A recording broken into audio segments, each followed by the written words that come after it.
This video is for educational and historical purposes only. It may contain scenes some viewers may find disturbing. Viewer discretion is advised.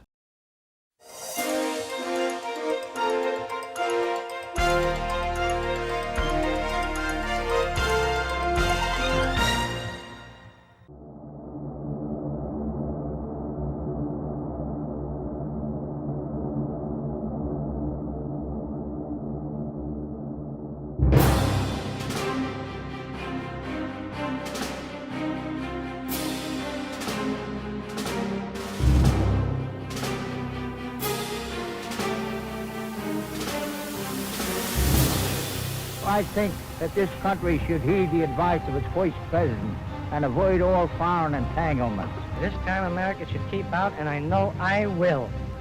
I think we should stay out of it entirely. And all our efforts should be made to keep out of the fight. If my country calls, yes. No.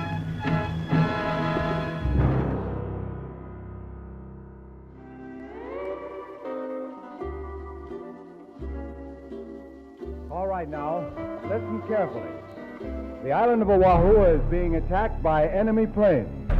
The center of this attack is Pearl Harbor. We are under attack. I remember exactly where I was. My sister called me up and says, "Hey, Dog, come up here, some important news." I was 13 years old. I was in a skating rink in Charleston, West Virginia. Just surprised because we weren't expecting it. I knew we were going to have to go to war, no question about that, We interrupt this program to bring you a special news bulletin. The Japanese have attacked Pearl Harbor, Hawaii by air, President Roosevelt has just announced. I was going to high school then. I was working in the gas station. I was in high school. I really didn't even know there was a war about to go on. I knew then that probably I'd have to get enlisted shortly. Some of you may think this is just another military maneuver. This is not a maneuver. This is the real McCoy. I was with two other friends. We were walking down in the city when the news came through. My mother heard something on the radio, and my father says, "We just got attacked by the Japanese Pearl Harbor." I didn't know where Pearl Harbor was. So we knew it was America, and America was being attacked. Flash, Washington. The White House announces Japanese attack on Pearl Harbor. I was going out in the morning, and somebody stopped me and said, "Did you hear what was on the news?" Somehow I felt right hearing that I'd be involved before long. I was with a lot of my friends, and we made a commitment that we wouldn't wait to be drafted. We'd go in, and all of us went in. The attack apparently was made on all naval and military activities on the principal island of Oahu. And I was there on the corner selling extra editions of the announcement of Pearl Harbor. And my first thought was, how am I going to get in? And couldn't believe that it happened. That I remember, yes.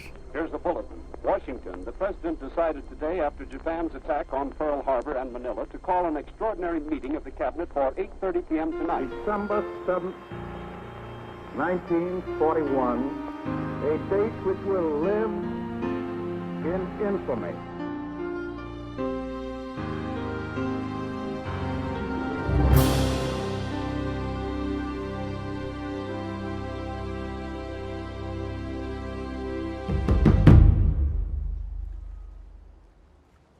We were told that Pearl Harbor was impregnable. Immediately, we heard General Porter, man your battle stations. Lost most of our sailors down there. Here you're 19 years old and people are shooting at you. Bombs are falling. Your life has changed. You know it's never going to be the same again.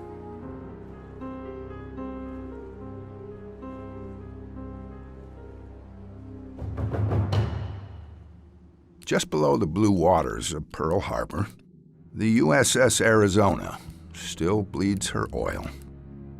The rising beads are referred to as black tears. Roughly every 20 seconds, a solitary droplet floats slowly to the surface. Up to 9 quarts of oil escape from the submerged battleship's hull each day. An oily sheen fans out from the remains of the Arizona, mixing with the warm waters of the Pacific. On Saturday, December 6, 1941, the battleship had taken on well over 1 million gallons of fuel. The next morning, Sunday, December 7th, had her mooring off Ford Island in the heart of Pearl Harbor. The Arizona was a fiery mess of steel, burning human flesh, and oily black smoke. The 30,000-ton battleship had become a blazing tomb for almost 1,200 sailors and Marines on board. Just 18 minutes into Japan's surprise attack on the Hawaiian island of Oahu, a bomb from a Japanese plane ignited the Arizona's forward ammunition magazine. The time was 8:06 a.m. on Sunday, December 7th, 1941. There was a pervasive idea that war was coming, but the idea of in what form and how would it happen. The Arizona's apocalyptic blast along Battleship Row in Pearl Harbor could be seen and felt across the Hawaiian island of Oahu. As we stood there, we heard a tremendous explosion. People were just blown all over the place. The whole harbor was on fire.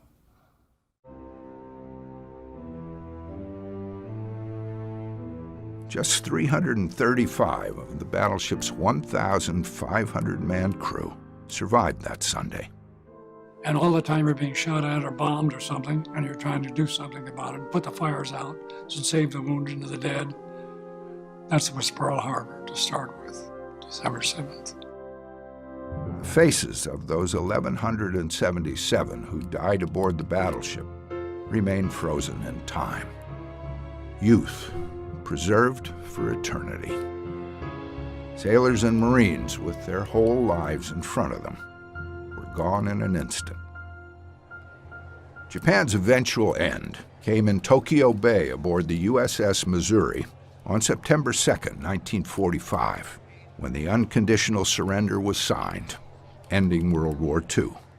General Douglas MacArthur, commander of all U.S. Army forces in the Far East, had the final word. These proceedings are closed.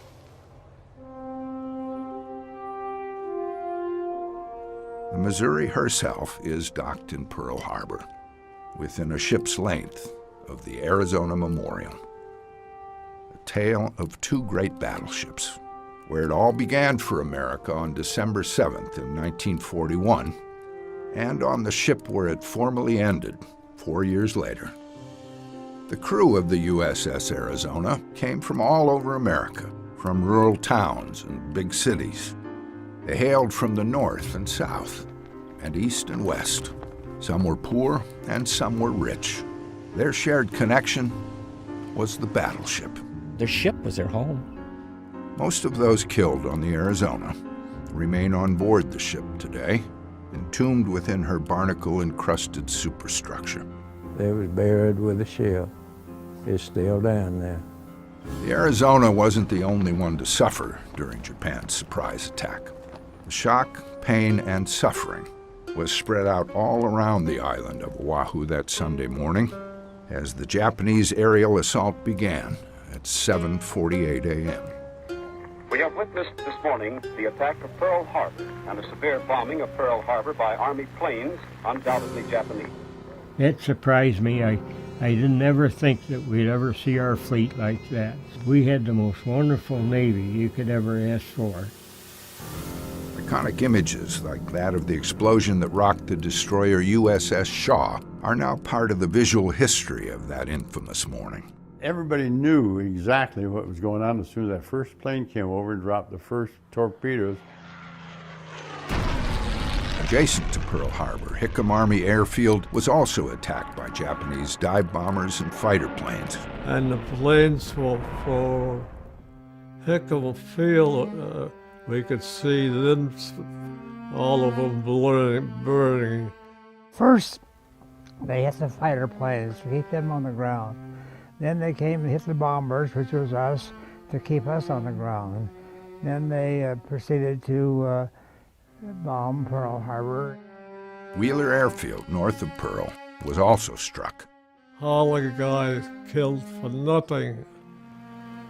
More than 300 American aircraft were destroyed. The majority of them were lined up wingtip to wingtip. We had some planes sort of lined up side by side, but of course they destroyed them too. There's on the tarmac there. They were like sitting ducks. The Naval Air Station on Ford Island was also hit hard.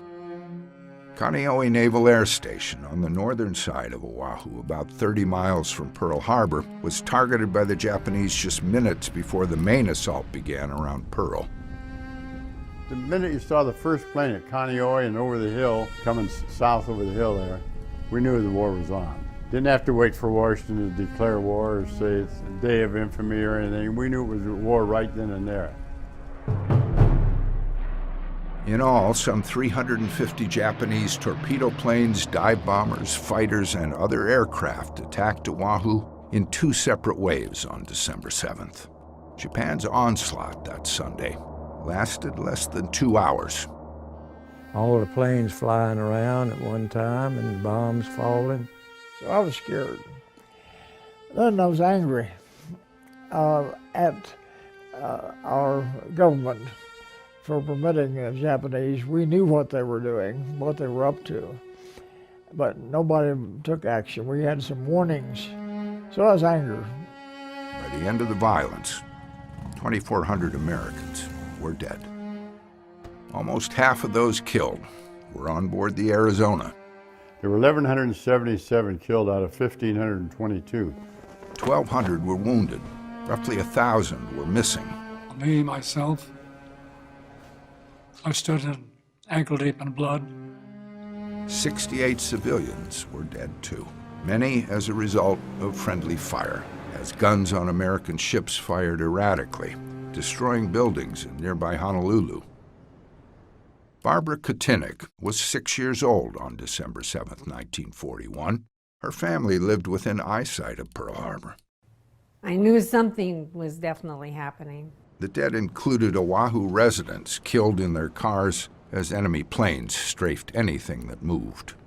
All the devastation left Honolulu with the look and feel of a city in war-torn Europe. The unforeseen carnage on December 7th cost Commander-in-Chief of the U.S. Pacific Fleet, Admiral Husband Kimmel, and his counterpart with the U.S. Army in Hawaii, General Walter Short, their jobs and their reputations. Dealing with the Admiral Kimmel and General Short controversy, in some ways is very difficult for a lot of Americans to understand, and probably part of it is they feel that they were treated unfairly. Coordination between the Army and the Navy was woefully inadequate. And Admiral Kimmel, a fine officer, but certainly made a blunder of monumental proportions in sensing that the Japanese would engage the Americans in a grand sea battle, which he was having the Pacific Fleet fully prepared for. The idea of an air attack on the fleet was remote. Nothing came out of the White House, no warnings whatsoever, no communication to the field commanders in the Pacific to be on alert status for a possible Japanese attack. The dead on December 7th were American sailors, soldiers, Marines, and civilians caught up in one of history's most dramatic moments. In the days following the attack on Oahu, Western Union telegrams began arriving across America. They notified families that their sons, brothers, fathers, and husbands had died in a war that on December 6, 1941, the United States wanted no part of. America was an isolationist country. We still had the remnants of World War I, left over in our minds. Here is a flash just in from Washington. White House says 3,000 casualties in Hawaii. Casualties on the Hawaiian island of Oahu in yesterday's Japanese air attack will amount to about 1,500 fatalities, the White House announced today. Many of those killed on the island of Oahu on December 7th had no idea who was attacking them and why. Soldiers' last moments were spent huddled in airplane hangars or asleep in their barracks. Sailors and Marines died while gasping for air below decks on battleships, destroyers, and cruisers that were on fire and sinking fast. 21 ships of the U.S. Pacific Fleet in and around Ford Island and Pearl Harbor were sunk or damaged on December 7th. I couldn't imagine them attacking us like they did. The battleship Oklahoma had been hit by multiple torpedoes and rolled completely over. 429 of her sailors were dead. Walter Staff, who was the last man rescued off the Oklahoma, all around him, men were drowning, panicked, dying. And he tried to calm them down, but they were so frightened, those young boys, some of them 16, 17 years old, that they couldn't even pay attention to directions. They just were so scared. And so he saw a lot of things. And of the 32 men, Walter Staff was the last one out. And he just said that, you know, I didn't give up, but I just wondered if my time was coming.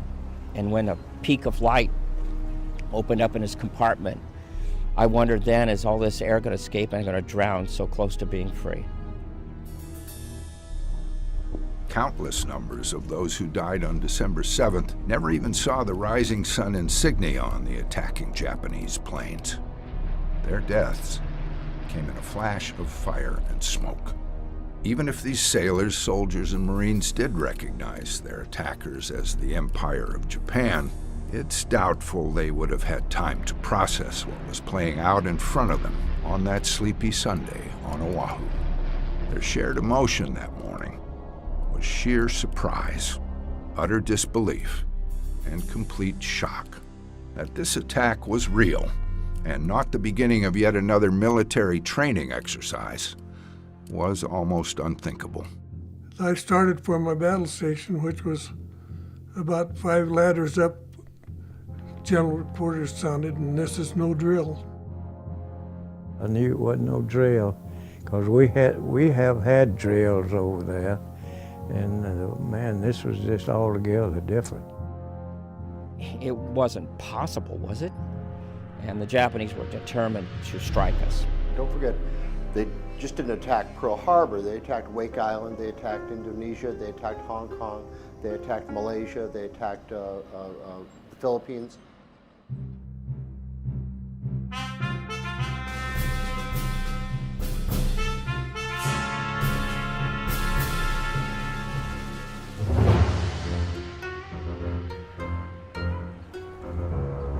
The attack on Pearl Harbor on December 7th was launched from a Japanese naval strike force of 31 ships, 6 of them aircraft carriers. The Armada quietly crossed the western Pacific Ocean and sprang their aerial strike force just 230 miles north of Oahu. The initial wave of attacking planes homed in on their targets by following the signal of a Honolulu radio station playing Hawaiian music.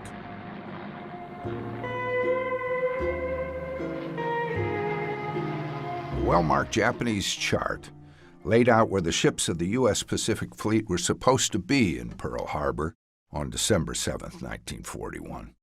Aerial photos taken during the attack didn't exactly correspond to the information on the map, but in the end, it was close enough.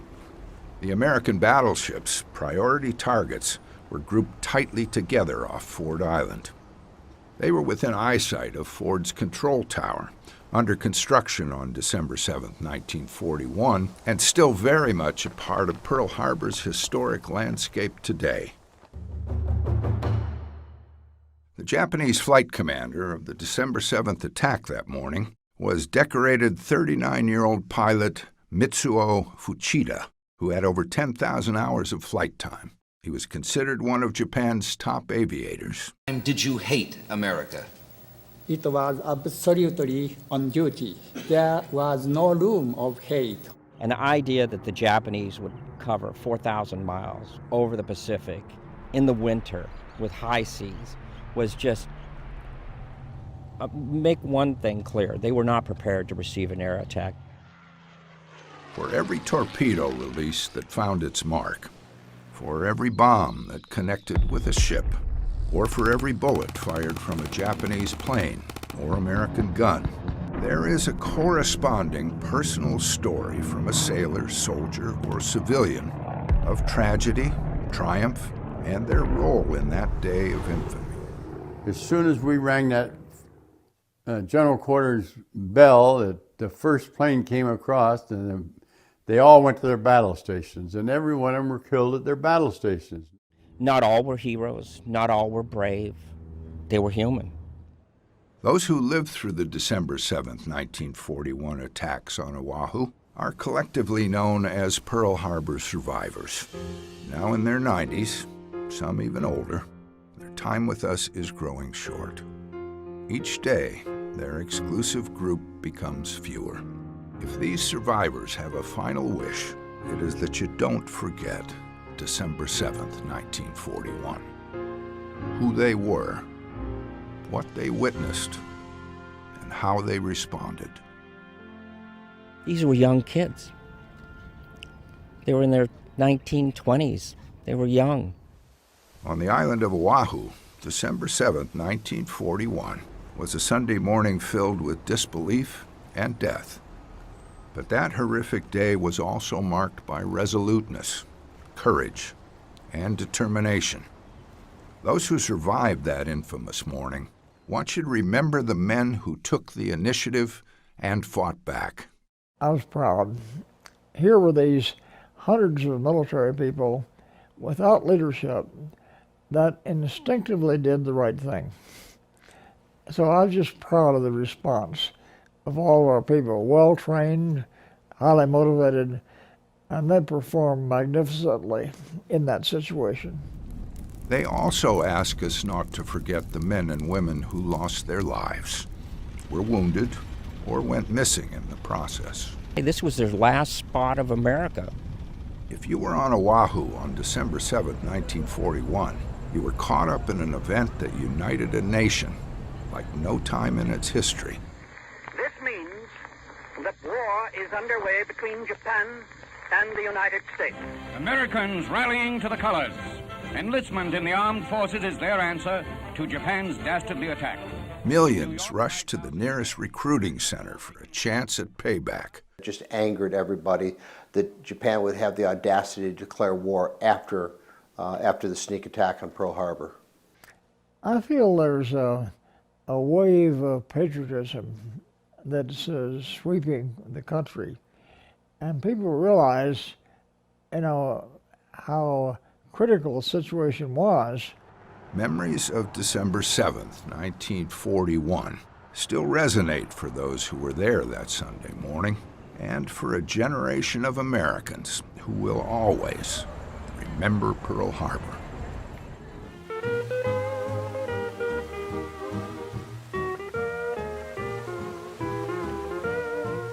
Today, the island of Oahu remains a paradise for visitors. Iconic Diamond Head rises over lush greenery with some of the world's most beautiful beaches. Since before World War II began, to be stationed in the Hawaiian Islands was considered a plum assignment for anyone in the military. In the fall of 1941, this American territory had been home to the U.S. Pacific Fleet for over a year and a half. On April 1st of 1940, we went out to the Pacific for maneuvers. And while we're out there, they decided that it was getting pretty bad with the Japanese and with the Asiatic forces, and so they moved the fleet from Long Beach and San Diego to Pearl Harbor. There were very few complaints from the sailors, Marines, airmen, and soldiers newly arrived in the Hawaiian Islands. I enjoyed being there. The weather was nice. We got to see a lot of things. We seen the Diamond Head. We seen the Pali. We seen the downtown Honolulu. Drink. Go out with the girls. I went to the recruiting station and told the recruiter that I'd like to enlist in the Army Air Corps, and I wanted to go to Hawaii. And he told me, well, I have one opening.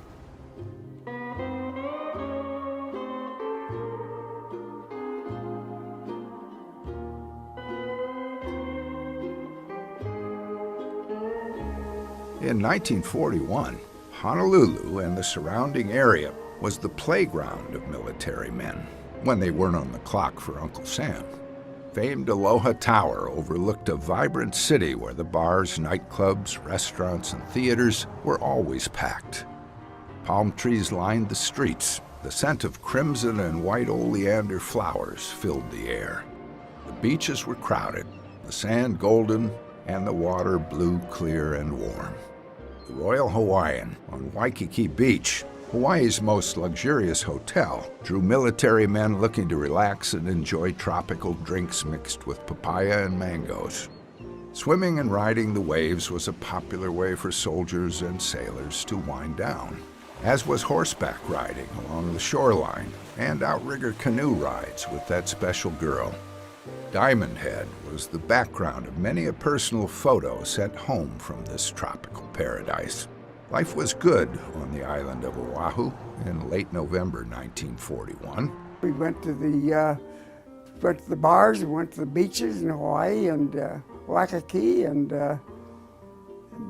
went fishing once in a while. King Kamehameha welcomed America's sailors and soldiers to his island utopia with open arms. Hawaii was about as far away from the war in Europe, North Africa, and the Soviet Union as one could be. Or so it felt. I come from a poor family, and everything looked good to me. Despite the long distance from Germany's onslaught, there was still an undercurrent of uneasiness in these islands. That was especially true among those serving with the American Pacific Fleet at Pearl Harbor. Something that was in the wind that was going to happen, but it didn't seem like it was probable. In early December 1941, tensions between the United States and Japan were at a breaking point, with negotiations ongoing in Washington, D.C. Most of the diplomatic talk centered on Japanese aggression in China, Indochina, and the Far East, and American sanctions on Japan. We might get involved in a European war, but there was nobody who thought we would be involved in the Pacific War. Any thoughts of immediate hostility by the Empire of Japan against American overseas territories was on the back burner in Hawaii. That was something politicians in Washington would deal with. Headlines on the mainland didn't really impact life on Oahu. The feeling was that if the Japanese did attack the United States, it would be somewhere else in the Pacific. Maybe the Philippines or Borneo, but not Hawaii. They should have been on alert.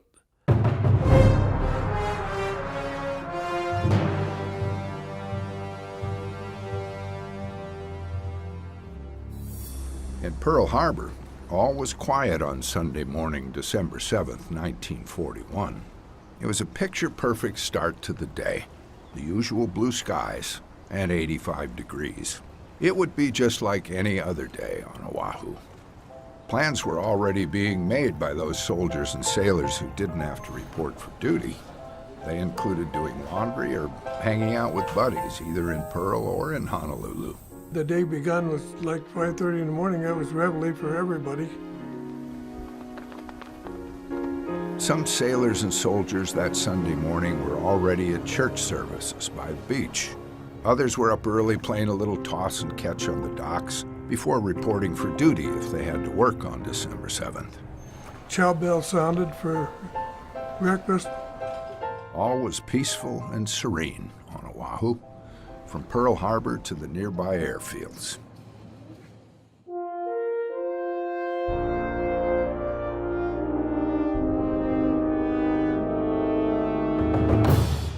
Even before the sun rose that Sunday morning, Ray Chavez was already out on routine patrol aboard the minesweeper USS Condor. Converted from a fishing boat, the Condor was maneuvering just outside the entrance to Pearl Harbor. It was a small minesweeper, only 11 enlisted men and 2 naval officers. Daylight was still a couple of hours away. We operated minesweeping operations at night from midnight to 6 o'clock in the morning. At 3:42 that Sunday morning, December 7th, crewmen on the Condor sighted a submarine periscope at the entrance buoys to Pearl Harbor. It was the first American contact with the Japanese on that date of infamy. And sure enough, there was a submarine. And I saw I didn't see the submarine completely, but I saw the periscope. The minesweeper reported the sighting to the destroyer USS Ward. A lookout reported that unidentified submarine was in the mine area, and he gave the order to inform the USS Ward and inform the commandant of the 14th Naval District, which we did. The Condor, its patrol finished, returned to Pearl Harbor. At 6 o'clock in the morning, when we finished our operations, we headed back to our base, which is inside the gate. The Ward eventually sank the midget sub at 6:50 a.m. and sent a message to Pearl Harbor stating that we have attacked, fired upon, and dropped depth charges upon a submarine operating in the defensive sea area. Unfortunately, like so many other warning signs on the morning of December 7th, the report was slow in moving up the chain of command. Ray Chavez went home to his wife and child after the Condor docked and was just falling asleep when the Japanese air attack began around Pearl Harbor shortly before 8 a.m. It was a torpedo plane flying right over our house, and we saw him, and he saw us. He just looked down on us, and he kept gliding into the harbor, ready to drop his torpedo. Lawrence Perry was also up early on that Sunday morning, December 7th. The Army motor mechanic who had arrived in Hawaii in December of 1939 was playing football with some other soldiers at Fort Armstrong in Honolulu, southeast of Pearl Harbor. I said, look at those planes up above. I said, there must be 300 or 400 of them, and I'd never seen so many. Then the first sergeant come out and he says, Pearl Harbor's being bombed. Pretty soon, 2 fighter planes come out across from the Paley and flew down over the harbor. And as they went by, the last pilot waved to us, and we waved back, not knowing it was a Japanese, of course. Who knew? Lawrence Perry thinks about December 7th, 1941, every time he looks out at the American flag in his front yard in Baldwinsville, New York. That date of infamy, as President Franklin Delano Roosevelt referred to it in his famous speech to Congress on Monday, December 8th. I couldn't believe my eyes. Everything was shot up. Planes and ships and our fleet, our whole defense was right there. It was laying in the bottom of the harbor. Barracks were blowing up. You name it, they hit everything we ever had. The memories of Pearl Harbor will never leave. Like Lawrence Perry, 19-year-old Chester Urban was in the Army and stationed on Oahu in early December of 1941. He was serving with the Tropic Lightning Division, officially known as the 25th Infantry. Urban was in Schofield Barracks, located north of Pearl Harbor and adjacent to Wheeler Army Airfield when the first wave of Japanese attacked. First thing it started says, we're at war. And that's when we all got packed and get ready. The Japs come over, they were shooting.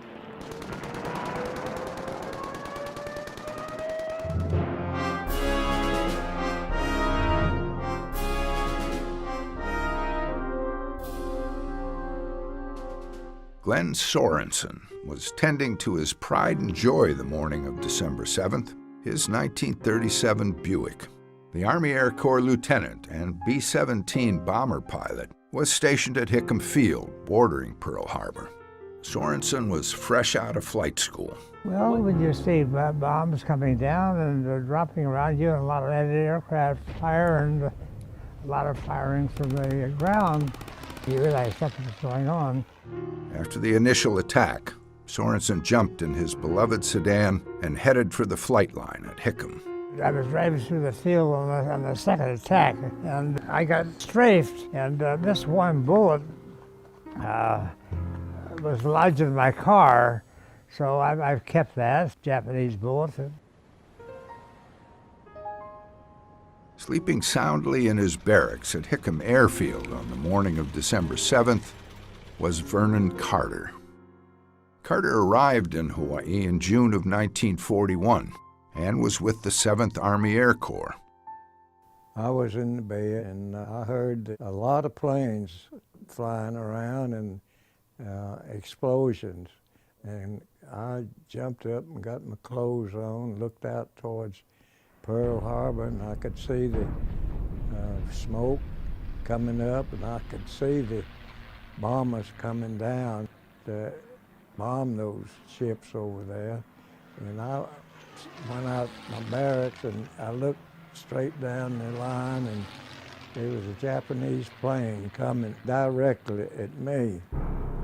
And as he came just barely over the barracks next door there, he looked down at me and grinned.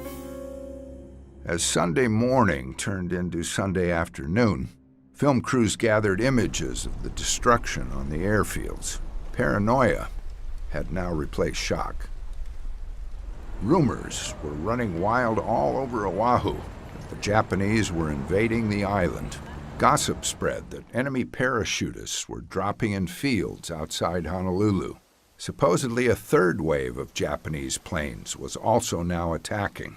Every story, from somewhat believable to absolutely absurd, was taken as gospel, even as the Japanese planes ended the second and final wave of their attack. They told us that the Japanese have landed.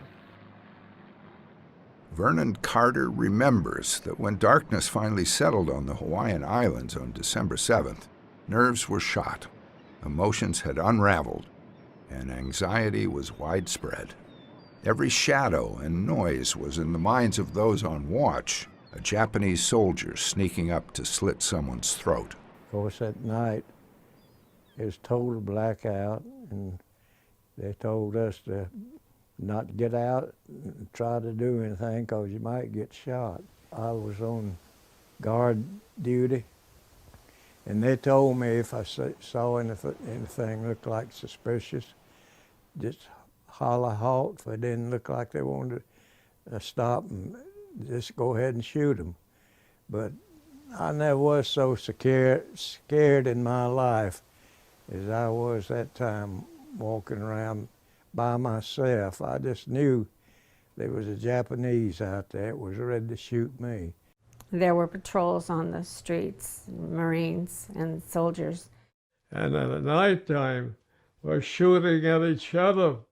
Despite the worries of Chester Urban, Vernon Carter, and thousands of other soldiers, sailors, and Oahu residents, many of them with itchy trigger fingers, the widespread talk of a Japanese invasion was baseless.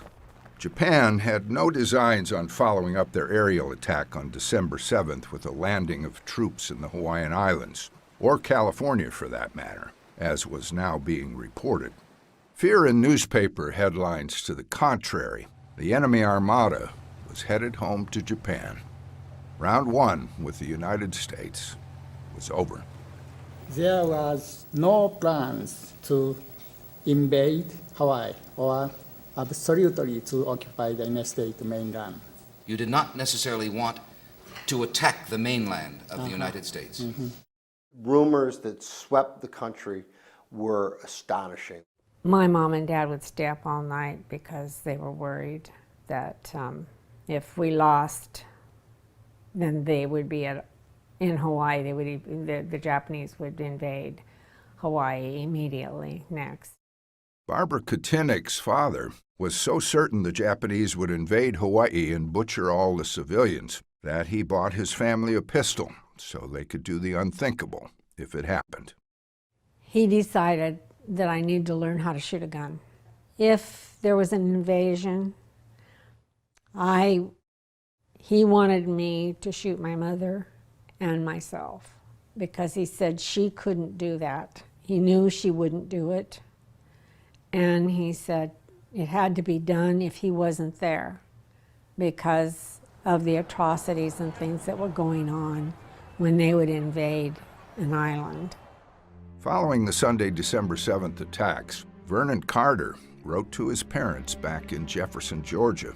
Dear folks, I guess you are wondering if I am all right after the air raid we had. We had 2 raids about 1/2 hour apart. The first was Pearl Harbor, and the next was down on Hickam Field. As the boys started running out, they machine gun a lot of them, and some of the boys in the barracks were blown to pieces. They couldn't identify them. The whole field is pretty well wrecked. We got out of the barracks just in time.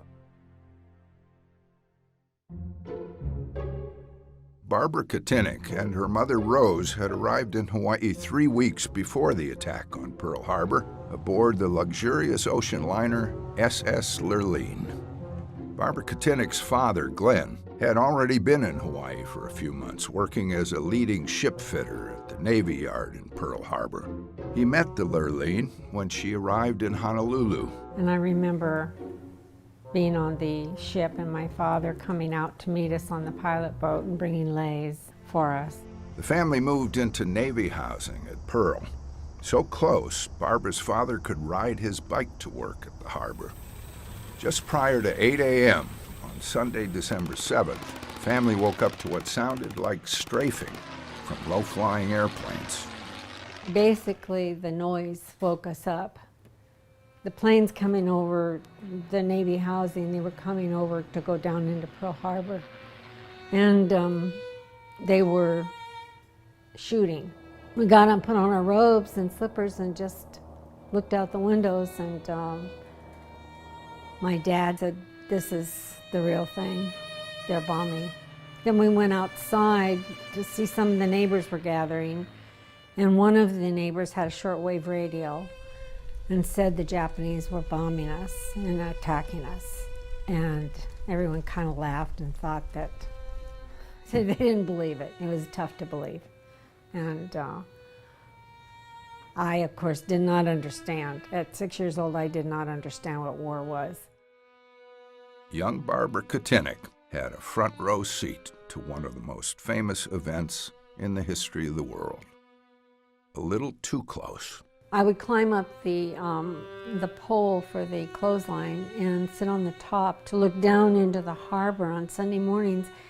The sailors would be out on the ships in formations, and I could see them. On December 7th, I went out there, and I don't know why my parents let me go out. They must not have known that I was out there.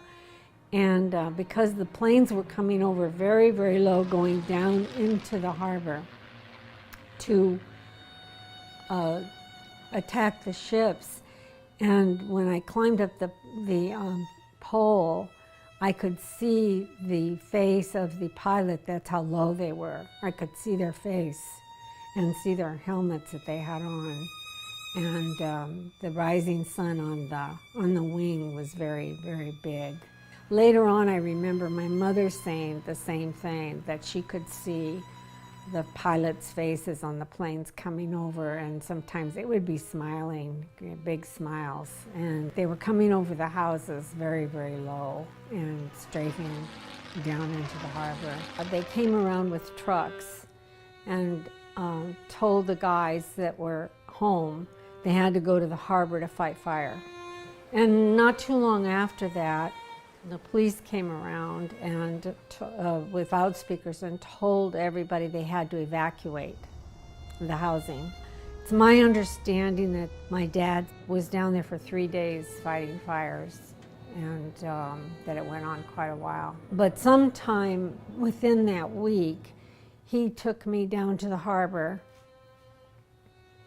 on his bicycle. And he took me down and drove me all through the shipyard, showing me the devastation. And he said to me, "Don't ever, ever forget this." He talked a lot about them hearing people, the men in the ships that were trapped, and tapping. They were tapping SOS and everything to them. And they couldn't get him out. They tried everything they could to get him out, but they couldn't get them out. It greatly affected him, greatly affected him. Barrage balloons went up above the Katinik's naval housing complex in the days following the attack. We had the bomb shelter right across the street from us, and we would have to go in there sometimes in the middle of the night when the sirens would go off. And they would just bundle me up and bring a blanket and pillow and take me to the bomb shelter, and we'd be in there until the all clear came on. They gave gas masks out to the adults, but they didn't have them for children for some reason. And my father, his attitude was, if I've got a gas mask, then you've got to have a gas mask. So he got an adult gas mask and cut it down to fit me. By late morning on December 7th, wrecked Japanese planes were scattered around Pearl Harbor. An enemy midget submarine had run aground on a nearby beach, and debris from the fight was everywhere. We heard a story about someone found a bullet in a baby's crib. Fortunately, the baby wasn't in.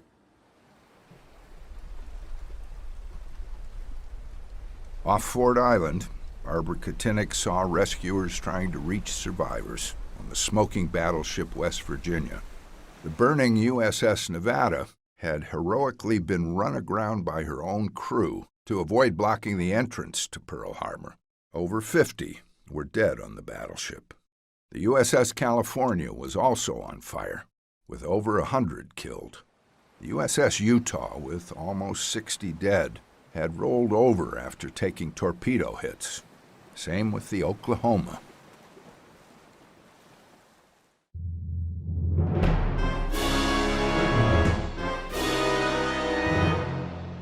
By far, in the worst shape of all those on Battleship Row, on the morning of December 7th, 1941, was the USS Arizona. We never did take a torpedo. One came under the Vestal and over, and some hit the West Virginia forward of us. Crittenden launched on Sunday, June 27, 1915, with much fanfare and press coverage at the Brooklyn Navy Yard, and officially commissioned in 1916. Battleship had returned to Pearl in July of 1941 to undergo training and a slight overhaul. In early December, her crewmen were looking forward to Christmas in Hawaii, which was now less than 3 weeks away.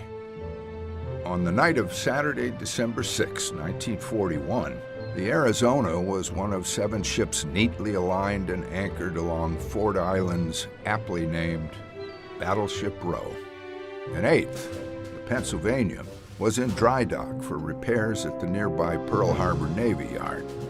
In all, some 130 American ships of various sizes were in and around the harbor as dawn broke on Sunday, December 7th. We got back into Pearl Harbor Friday night,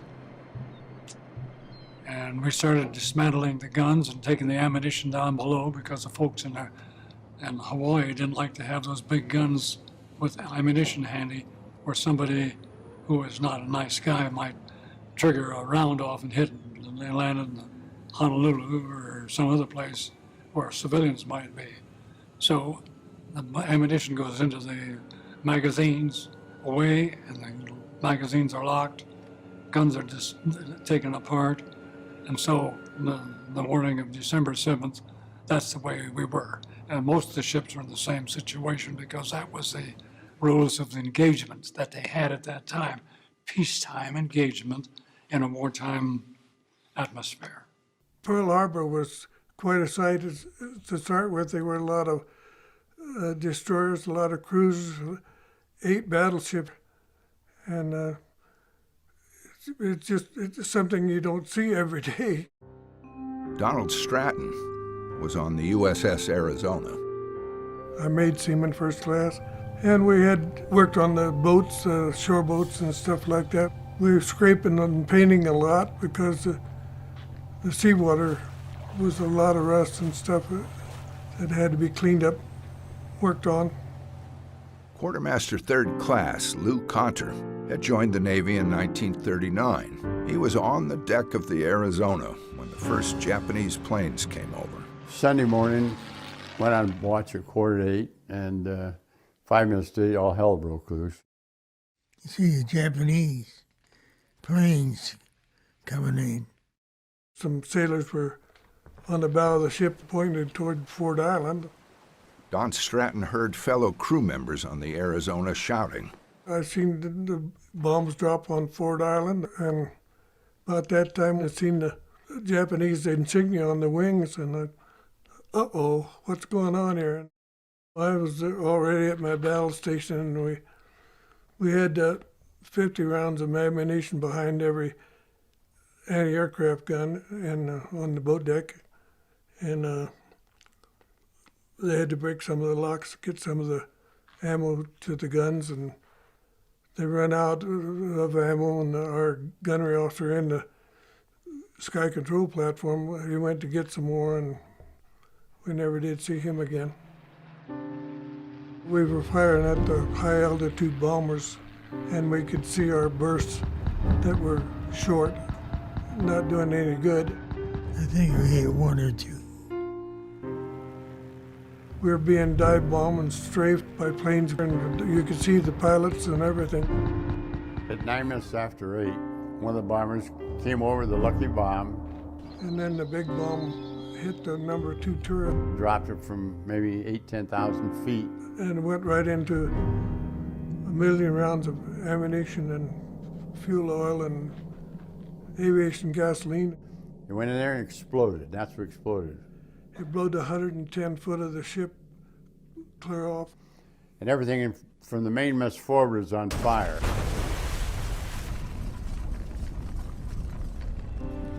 The battleship came out of the water about 30 feet.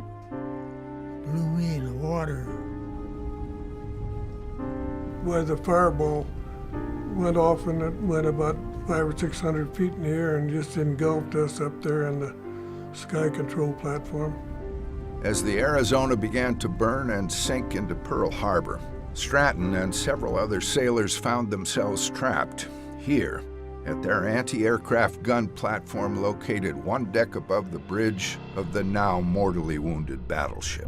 One of the sailors jumped up and opened the hatch and jumped out, and then we never did see him again. And I guess I tried to close the hatch with my left side, and that's where I got most of my burns, but there wasn't nothing you could do about it, but trying to, self-preservation was about it.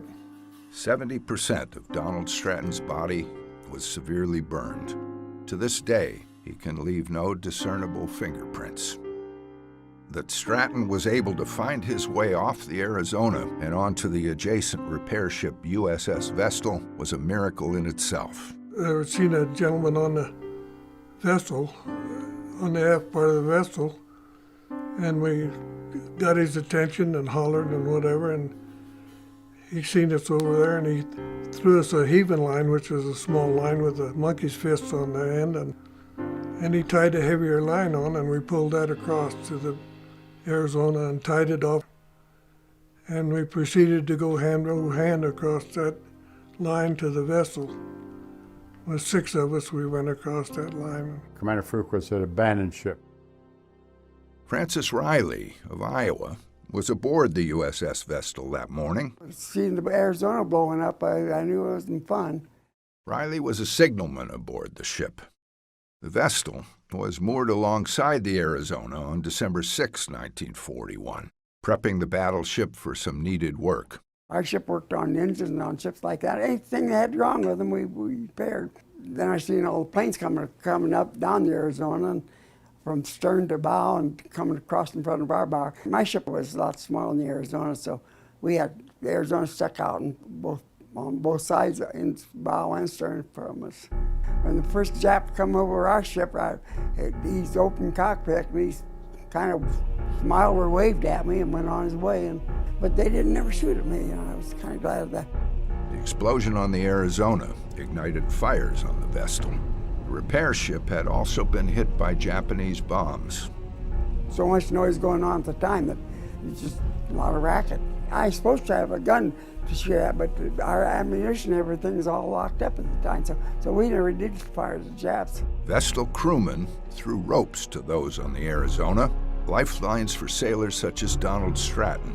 It was terrible. Everybody was hurt. Nobody got scared or ran or anything. You just stayed there and did what you're doing. Just moments after one of the officers on the Vestal called out to abandon ship, the ship's captain, Casson Young, reversed the order and told his men to remain on board and fight to save the Vestal. Captain Young received the Medal of Honor for his heroic actions. He got killed on Guadalcanal later on. The Vestal was eventually guided to safety by a tugboat, the USS Haga. The Vestal's mooring remains visible in Pearl Harbor today, just feet away from the Arizona Memorial. I was thinking how stupid they'd attack us like that. Well, they were. I think that was the dumbest thing that I thought they could ever do, was attack us out in Pearl Harbor. Luke Cotter was 20 when he escaped the burning wreckage of the USS Arizona.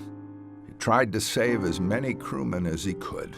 We picked up people out of the water and parts and got them over there at the docks and the hospital ship. And we fought the fire till Tuesday night because it was burning like mad. They were pulling bodies out of the water. Ray Harry was another one of those who spent the rest of December 7th retrieving bodies from Pearl Harbor. Quite a few. We kept busy. 12, 14 hours a day, 15, 16 hours a day for the next 3 weeks. And it was the best thing for you. You didn't get a chance to think too much about yourself or what happened. You were taking care of other people and helping. And the ones we took to the hospital, a lot of us tried to get over there to see them. Luke Cotter's family in Colorado received a telegram 2 weeks after the devastation at Pearl Harbor and the sinking of the Arizona. It said their son was missing in action.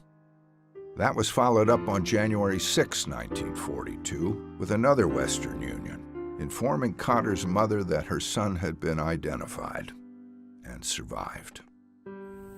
Unfortunately for other families, cables were received where the end result was not as comforting.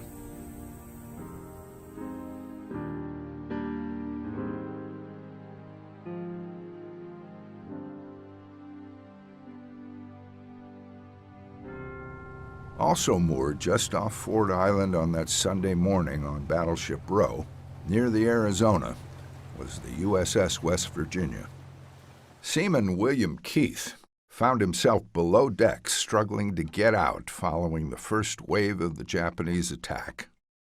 There was only one ladder that led topside. About 5 decks below, and when it said abandoned ship, everybody tried to get up and some guys would fall back down. No. If they hadn't opened that hatch, I wouldn't be here. When William Keith finally managed to get on the top deck, he saw that one half of the West Virginia was in flames. The whole harbor was on fire. But then I was over to get on the Tennessee. I got on that ship, and I was only a couple of feet from shore. I got on land. Flak filled the sky as American guns finally returned fire against their attackers. Cameras mounted on Japanese attack planes recorded their approach to Oahu on that Sunday morning, including the opening moments of the aerial assault on Pearl Harbor, Ford Island, and Hickam and Wheeler airfields. I seen the Oklahoma capsize. I seen the Pennsylvania get hit over in dry dock.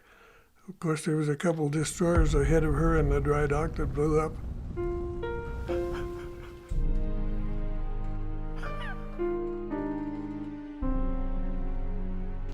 I think we knew he was at Pearl Harbor, but we didn't talk about it. We didn't ask him questions.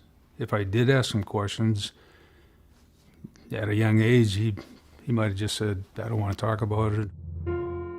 James Downing, like William Keith, was a crewman on the West Virginia.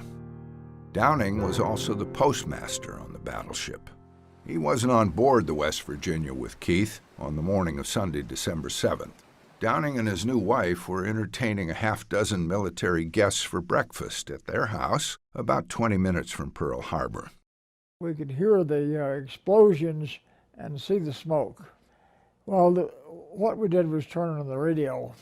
I figured, that there'd be an alert, and sure enough there was. Now stand by, all military personnel. Report for duty at once. Of course, it caught us all by surprise. And one of the men had a car, so as we piled in. And with that, we bade goodbye, not knowing whether we'd ever see each other again. Downing arrived back at Pearl Harbor just as the second wave of the Japanese assault arrived. That's when Jim Downing got his first up-close look at the enemy. The pilot, he was flying dangerously low. He had an open cockpit, and you could even see, the resolve in his face. I just remember I was looking at this guy that was shooting at me up there. The West Virginia was out of action in roughly 10 to 15 minutes. The attacks came in waves, so there was time in between. So they shot at everything. I kept saying after each attack, Lord, I'll be with you in a minute. And so I expected to make a transition from earth to heaven. I was ready to make my plans for what I was going to do in heaven. Downing eventually jumped from the adjacent USS Tennessee back onto the burning battleship West Virginia to see what he could do. Downing grabbed a hose and fought the raging fires on his ship. So I had a fire hose in one hand, trying to put the fire out, and with my other arm, I was checking name tags of the people I saw lying around, see whether they were dead or alive, because we had the fireproof name tags, so we could identify each one of them. And my thought was that their parents will never know what happened to them. They'll just get a letter, missing in action. So I did that with a view of memorizing the names and then writing the parents of the ones that were killed. Once the fires were out and the wounded and dead were taken care of, I thought I should do the same thing with the other wounded out at the hospital. So I went over to the hospital. There were so many casualties and a lot of burned people. I'll go down and ask them their name and address and dictate a small, short note, and I'd send it to their parents. So I spent about 2.5 hours in the afternoon just taking letters to write to their parents. I knew probably more people than anybody else on board. I had contact with them almost daily. So yes, a lot of people I knew were the ones that were shot that morning. 7 torpedoes struck the West Virginia that day. 106 of James Downing and William Keith's fellow sailors were killed.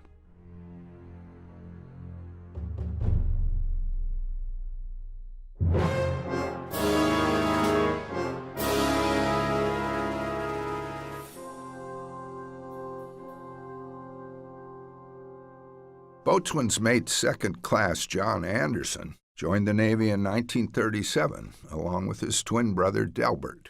John Anderson had already seen 3 years of service in China and the Philippines. In 1940, he had rejoined the USS Arizona for the 3rd time in his brief Navy career. There he was reunited with his brother Delbert on the battleship. He said, would you like to come back to the Arizona? And I said, yes. My twin's over there, that's okay. That's all right with me. On the morning of December 7th, John Anderson was getting ready for breakfast on the Arizona when he heard an explosion. So I went outside the hatch onto the main quarterdeck, looked up and saw this plane dipping like this, and it had red balls on its wings. And I said, said a cuss word, and I said, the Japanese are here. We need some gunners on the anti-aircraft batteries. And if those guys are dead, who's going to defend us from those planes up there? And he says, well, what do you want to do? And I said, I'd like to get out there and get on a gun with my brother. He's an anti-aircraft gun captain, and he needs help. And he said, go for it. So I said, okay, and started up the ladder to the boat deck where all the anti-aircraft guns were. Well, I got to the top of the ladder, and an enormous explosion occurred, and people were just blown all over the place. There was all kinds of body parts, different. There was nothing I could do to do it for anything, and a tremendous fire broke out. Anderson didn't know it at the time, but that explosion had killed his twin brother, Delbert. Anderson made his way to Ford Island, but returned to the Arizona in a small boat with another sailor to try and rescue more men. And we did rescue 3 guys. Just a short time later, all those in Anderson's small boat were dead, and he found himself in the water. And a shell or something hit our boat. And I swam around there, and the oil was on fire too, by the way. John Anderson swam to nearby Ford Island. I ran up to the runway, which is on Ford Island, not too far from the beach. And there was a tree, and several trees there, and one of them had a 19.3 Springfield rifle and 2 bandoliers of ammunition hanging over the limb there. I thought, my God, this is what's saving me. I've got myself a rifle and 2 bandoliers of ammunition, and that's about 215 rounds, and I'm going to be able to do some good. It wasn't until near the end of the war that John Anderson discovered what really happened to his twin brother Delbert on December 7th. Found out that there was a gunner that was on the boat deck who had charge of all those guns up there, and my brother was under his command. And he said that he saw, he put out a brief that he saw Anderson knocked down by gunfire. He was a gun captain on a gun. And then when the explosion occurred, the gunner got blown overboard. So he didn't know what happened, other than most people up there were burned to death or blown to pieces. So they never did find my brother's body.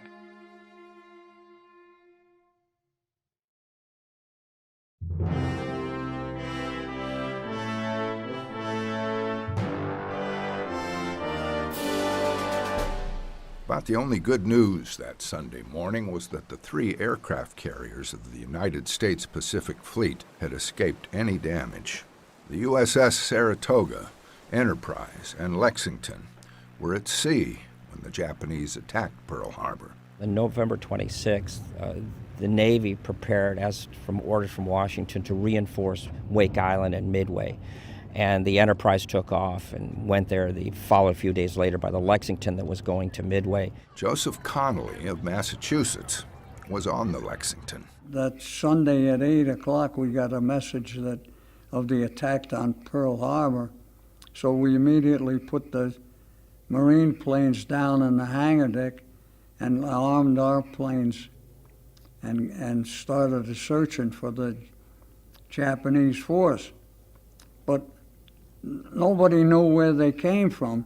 Connolly and the Lexington returned to Pearl Harbor several days later. We went back in Pearl the following Friday, I think it was, and we couldn't believe the damage when we saw it, that all those ships that had been alive when we left, they were all sunk in a terrible mess.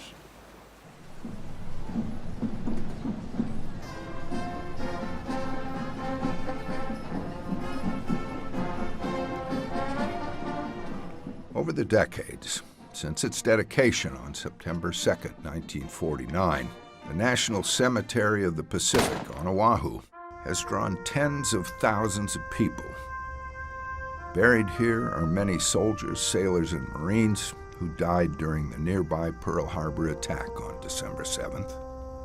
Better known as the Punch Bowl because it is set in a roundish extinct volcano, the site has drawn many Pearl survivors and veterans over the decades. After the initial attacks in 1941, the dead were buried at temporary military cemeteries, some near the beach. Today, 13,000 World War II veterans are buried in the Punch Bowl, alongside veterans from other conflicts.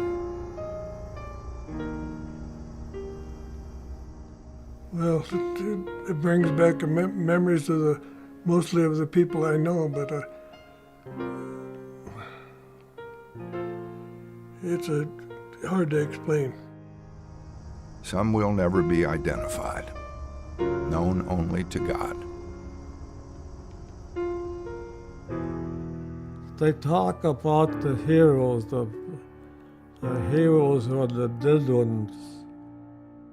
I want to keep it in front of the people in the United States for we suffered a terrible loss that day, and especially on my ship, and we had 1,177 men lost that day. And I just don't want this history to repeat itself.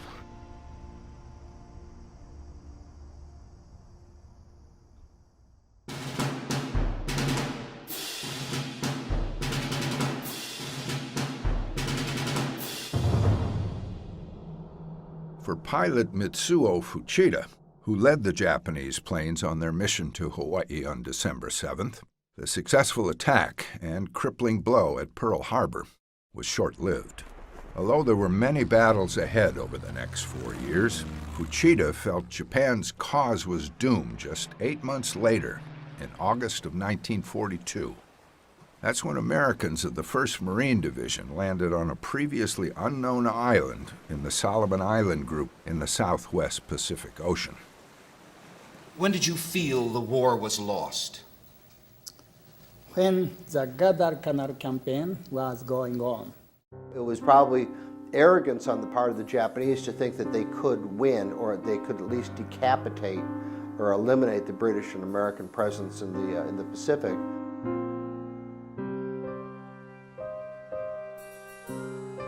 On December 7th, 1966, Mitsuo Fuchida returned to Pearl Harbor 25 years to the day that he led the aerial attack against the American Pacific Fleet. Fuchida visited the Arizona Memorial, which had been dedicated 4 years earlier in 1962. Fuchida had long since reconciled with his past and was welcomed back to Pearl Harbor in 1966 as a Japanese soldier who had done what his own country had asked of him on that Sunday in 1941. Do you have any hard feelings about the Japanese today, about what they did? No. Why? I don't hold a grudge. It hasn't been that easy for other Pearl Harbor survivors to forgive and forget. Several times in Hawaii when some of the pilots were there and everything that from Japan, and they asked us all to go up and shake hands and everything else, and I said, I'm not doing that. And that one of the reporters said, you're a survivor, aren't you? And I said, I am. Why aren't you up there? I said, some of the sailors go up there, shake their hands, put their arms around them, shake them. I said, I'm not doing that. I mean, there's 1,100 men out there on that Arizona, and I'm sure as hell no, they wouldn't shake hands with them. No, never. Why should I?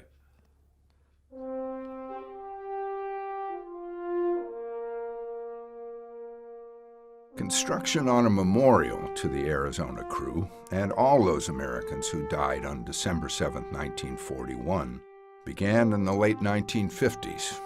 The monument was officially dedicated on Memorial Day, 1962. The 184-foot-long span straddles the sunken battleship without actually touching the hull. Today, the Arizona Memorial draws some 2 million visitors a year.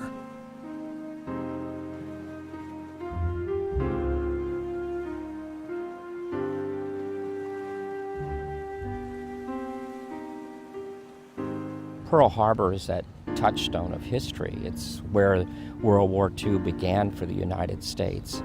And so the surroundings of this site, the USS Arizona Memorial, which was dedicated in 1962, becomes that temporal touchstone for visitors to come back to this place where it all happened. The fact that the whole island is the battlefield and the airfields were struck even before Pearl Harbor kind of is a misnomer for the term Pearl Harbor. But you know, what resonates in people's minds even to this day is this whole idea of remember Pearl Harbor and America suddenly struck by surprise on a quiet Sunday in Hawaii.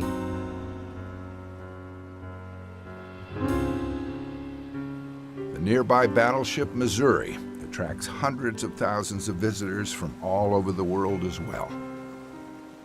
Those who come to the Arizona Memorial today spend part of their visit in front of a wall in the memorial's shrine room.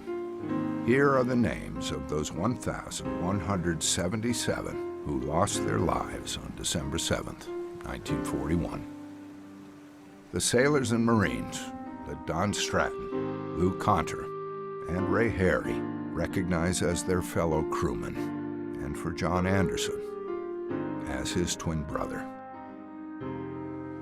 Returning to this spot just off Ford Island remains difficult, even today, for the survivors of the battleship. Seeing oil still rising from the Arizona's hull makes the homecoming even more uncomfortable. It's as if the battleship still bleeds from her fatal wounds. Too hard to walk aboard that ship. For those several crewmen of the Arizona still with us, there is now the question of whether to once again join their fellow sailors on the great battleship. Since 1982, the United States Navy has allowed Arizona survivors the option to be interred on the battleship with their crewmates when they too pass into history. Their ashes placed aboard the battleship by National Park Service divers decades after the Arizona last flew her American flag. I hope that's where his final resting place will be. He's always said, no, you know, it's no big deal, but I'd like to see him spend eternity with his shipmates.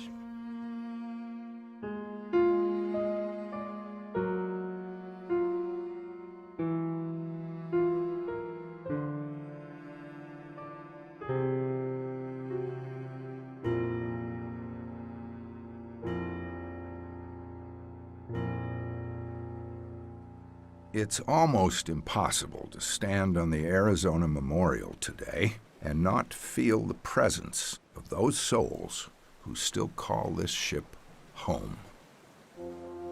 The sailors and Marines who once stood at attention together on the deck of this great battleship. Today we try our best to see them as they were in their youth, full of optimism, aspirations, and dreams. Stories yet to be written. In the end, the loss of what could have been for so many is the true price that was paid on that Sunday morning on the Hawaiian island of Oahu and during the next 4 years of World War II. December 7th, 1941. Remember Pearl Harbor.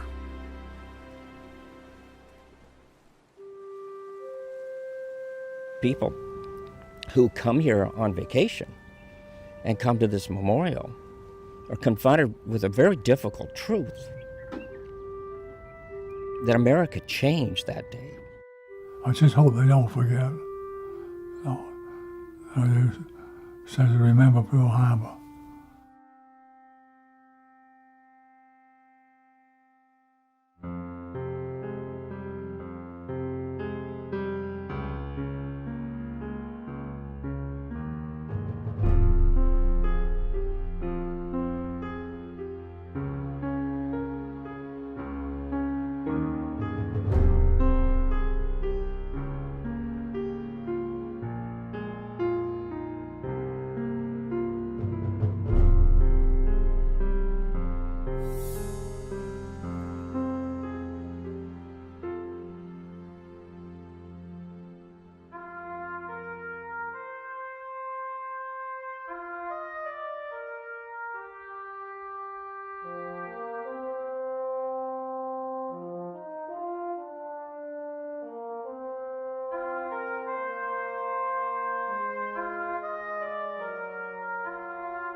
December 7th, 1941, Pearl Harbor, Hawaii. It is a quiet Sunday morning, and soldiers stationed here are just beginning to rise.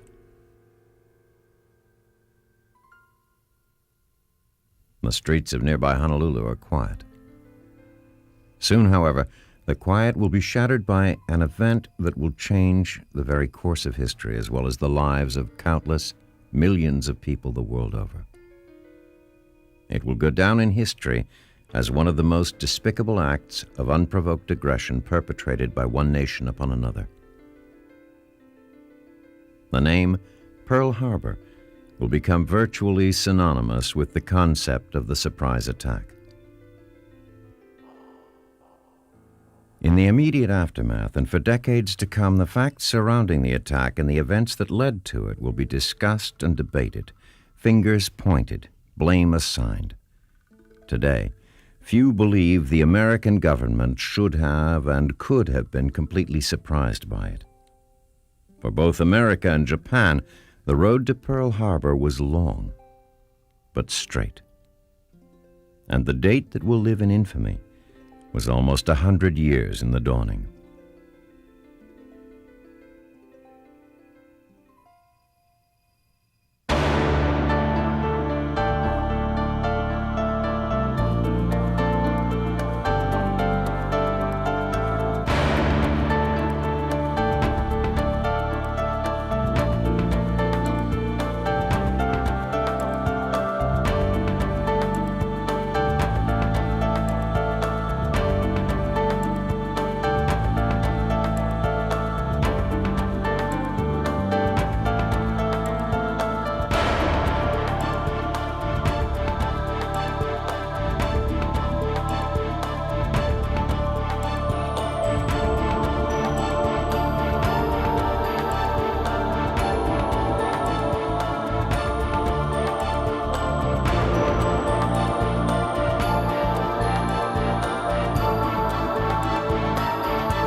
Many American-owned ships have been sunk on the high seas. One American destroyer was attacked on September 4th. Another destroyer was attacked and hit on October 17th. 11 brave and loyal men of our Navy were killed by the Nazis. Today, in the face of this newest and greatest challenge of them all, we Americans have cleared our decks. We figured that they'd go to war with Germany first, and most guys thought that they would declare war on Germany to help England, since they were helping England so much. The guys in the Atlantic was already at war with Germany. The destroyers, it was convoying these supply ships to England. I mean, they were fighting an undeclared war in the North Atlantic up there with the German U-boats. And they just thought about Japan over there. They was tied up with China, and wasn't a whole lot going on there, and nobody dreamed that they'd ever attack the United States, or at least ones I knew didn't. The planes and submarines that attacked the United States Pacific Fleet at the Pearl Harbor Naval Base in Hawaii were, in a very real sense, launched 88 years earlier. In 1853, 4 American warships under the command of Commodore Matthew Perry dropped anchor in the fortified harbor of Uraga. Perry demanded that he be allowed to deliver a message from President Fillmore to the ruling shogunate. Although he was granted an audience, he was unable to convince the Japanese to open their ports to U.S. ships.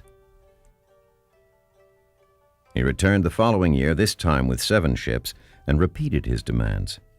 Faced with Perry's persistent diplomacy and a clear display of naval superiority, the shoguns had no choice but to yield. At the time, Japan was a world unto itself, having isolated itself from political, commercial, and religious influence from beyond its shores for more than 2 centuries. Now, the barriers had been irrevocably breached.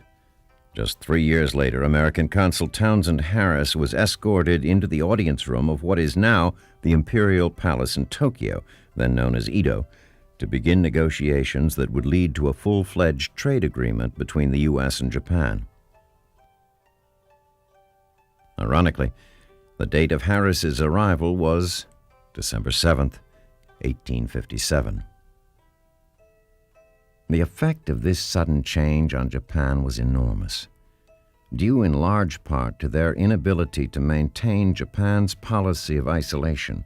The shogunate was overthrown within a decade and the emperor was returned to power. However, what seemed like capitulation to the Western world was, in fact, altogether different, and beyond the scope of the Westerners' understanding. In opening herself to other cultures, Japan was actually preparing to dominate them. Even before the fall of the shoguns, Japanese leadership began to plot maneuvers that would place them in a position of power both in Asia and the world. As one Japanese counselor put it, the nations of the world will come to look up to our emperor as the great ruler of all nations, and they will come to follow our policy and submit to our judgment. This was, in fact, a restatement of the policy of Hakko-ichu, articulated 1,200 years earlier by Emperor Jimmu. Bring all the corners of the world under one imperial roof. Simply put, rule the world.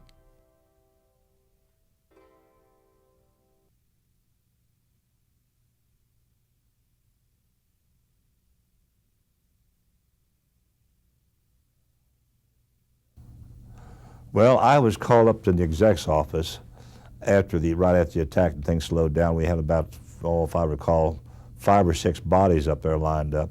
Now bear in mind, I was regular Navy. I wasn't a draftee. I was in over a year before the draft ever started. And I looked at these fellows, and this one guy, his name was Leach, a quartermaster, who I thought was Leach. I looked at him, I had known Leach. He was on the quarterdeck. I crossed the quarterdeck 3 or 4 times a day. It was just close to our shop. I saw no visible signs of injury on him, no place, but I looked at him, I identified him as Leach, the quartermaster. And the next day, Leach came aboard. He was one of them was blown over the side. A lot of them dove over the side when the executive ordered to abandon ship because we were going down. So what the bomb had did to some of these people was just hard to describe, because on this one guy that I've known him for at least a couple of years, and I described him, and it wasn't him at all.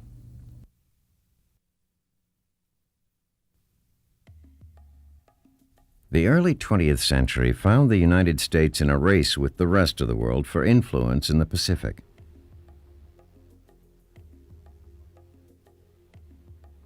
America, England, Russia, France, Holland, and Japan all vied for territorial holdings in the region.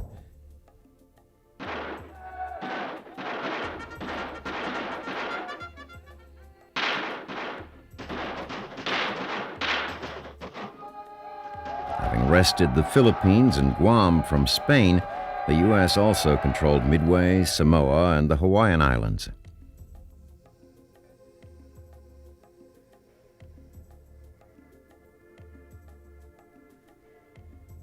In addition, all of these nations were competing for power in China.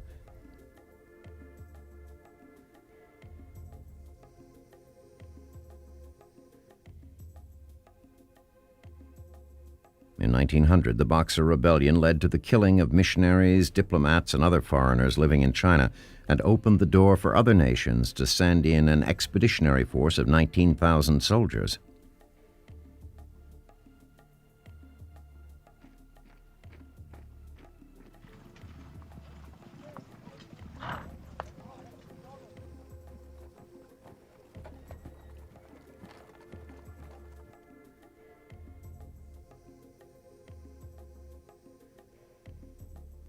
In the treaty that resulted, Britain was the clear winner, and although it would maintain a military presence, the U.S. had clearly lost influence in China.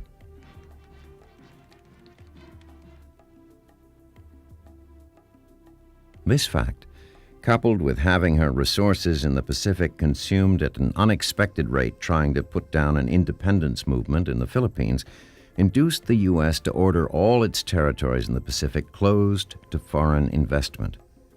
The Japanese, in particular, took offense to this move but said nothing. In 1905, Japan had become the first Asian power in modern times to defeat a European power in armed conflict when it defeated Russia at Port Arthur. This, coupled with the 1894 defeat of China in a battle for influence in Korea, made it clear that the Japanese were the preeminent power in Asia. To achieve all this, after existing for centuries as a closed, feudal society, had taken Japan fewer than 50 years. She was now a thoroughly modern nation, but she had achieved her success by following an ancient code. In her two great military victories, Japan had made good use of an old martial principle of the samurai. Win first, fight later. Well, an evening seemed like another war, because as the night drew by, you weren't allowed to light any matches, and all the vehicles had all their lights painted down to size of a pea hole, where the light came through, they can see, let somebody know that they're coming. And there was a lot of sporadic shooting going on that evening, and we couldn't figure out why or where it was coming from or what's happening. But the next morning when we got up, we found out that the soldiers that went on duty, patrolling and so forth, we found out that there was a lot of animals killed, mules, horses, dogs, because anything that moved that night, when you hollered halt, who goes there? And something moved and you didn't say nothing, you were dead. When World War I broke out in Europe in 1914, Japan's decades-old treaty with England compelled her to join the fight on the side of the Triple Entente. Japan took the German colony of Kiaochao in the Chinese province of Shantung, then in quick succession the Mariana, Marshall, and Caroline Islands. Japanese warships cruised the Pacific looking for German ships but never engaged any. All the while, Japan worked to consolidate her territorial gains, signing secret agreements with all the major powers except the United States. The surrender of Germany restored peace to the world, but the treaty did little more than set the stage for future conflict. The Treaty of Versailles, which the United States refused to sign, allowed Japan to keep almost all her possessions. The United States, on the other hand, had steered for itself a course of isolationism on which it would remain for 20 years. Throughout the 1920s and 30s, Japan continued to chip away at the Chinese province of Manchuria. Open war between the two nations finally came in 1936.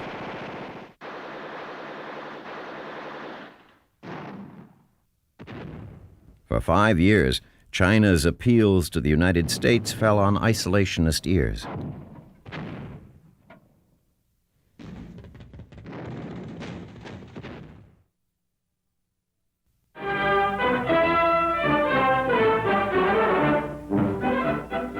America tests the mightiest bomber ever built.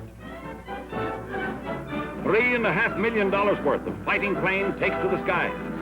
With its 8,000 horsepower and wingspread of 210 feet, the B-19 passes with colors flying, a symbol of air supremacy to come.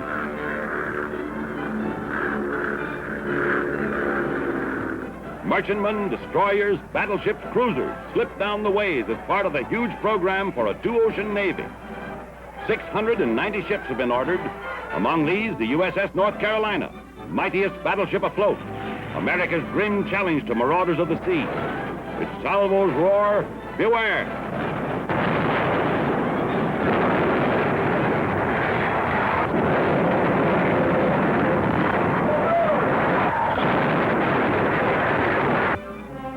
Tonight, its guns blaze in spectacular majesty.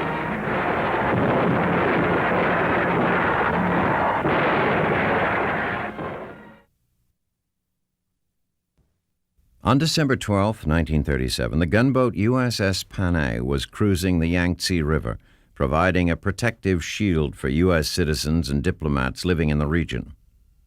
At 1:38 in the afternoon, under clear skies, just hours after having been stopped, boarded, and released by a Japanese motor launch, the Panay was attacked by Japanese bombers.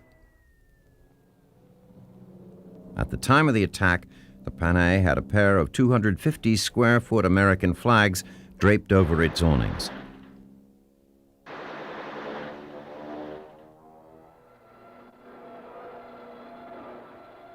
The bombing and strafing continued for 20 minutes, during which time Panay took 12 direct hits and sank. When it was over, 3 sailors were dead, 45 were wounded.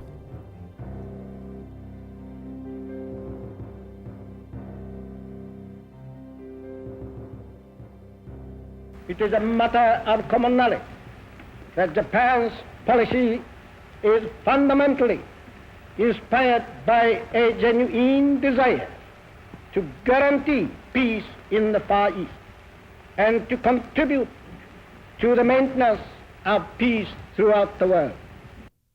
Despite evidence to the contrary, the Japanese government declared the attack a mistake.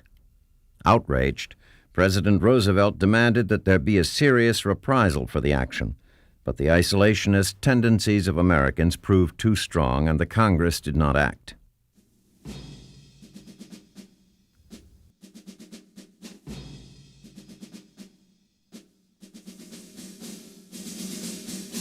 But I've always thought that, and when we go into the schools and talk to the school kids, we always stress the fact that the Japanese made 4 mistakes. The first one is they didn't bomb the Navy Yard. And immediately we had Navy Yard workmen come in that night and start putting these ships back together. They didn't bomb the submarine base. And our submarines sank 90% of the shipping that was sunk in the Pacific. They didn't bomb the oil storage tanks. That left us an unlimited supply of fuel, and they didn't bomb the powerhouse. So we had an unlimited supply of power to operate the machinery in the Navy Yard. And really, the only damage they did, they sunk a bunch of obsolete battleships. They didn't get any of our carriers because none of our carriers was in port. And if they'd have sunk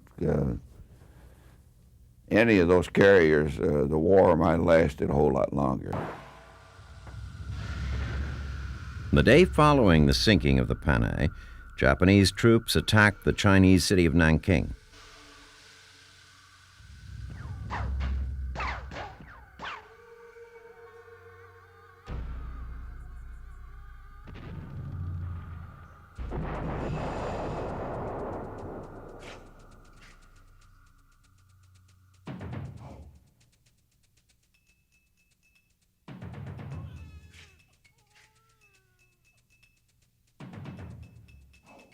Once in the city, Japanese commanders let their troops run wild through the streets.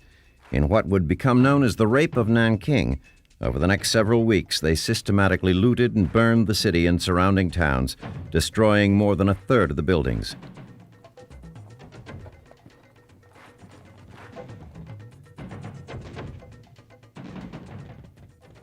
Japanese soldiers raped, tortured, and murdered the citizens of the city. In the end, more than 40,000 Chinese were killed. Following the Nanking massacre, the U.S. government placed a so-called moral embargo on shipments of scrap iron and steel to Japan. By 1940, the Japanese government had set itself on a course that seemed certain to lead to war with the United States. The conquest of Manchuria was complete, and a puppet government installed which took its orders from Tokyo.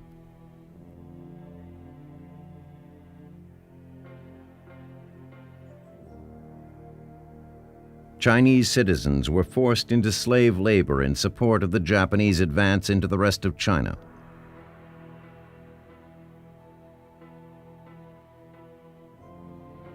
In addition, in an effort to secure the natural resources it needed to fuel its aggression, it had seized control of a number of Pacific islands, and the spoils of these conquests began to make their way to factories in Japan. Still, they needed more. Despite their successes, the offensive in China had stalled, with little progress being made since 1938. With Hitler and Mussolini firmly in control of the European continent, an alliance with these sworn enemies of Britain and America seemed only natural. In September 1940, Japan, Germany, and Italy signed the Tripartite Pact. The windfall of this agreement was that it cleared the way for an invasion of another source of natural resources, French Indochina.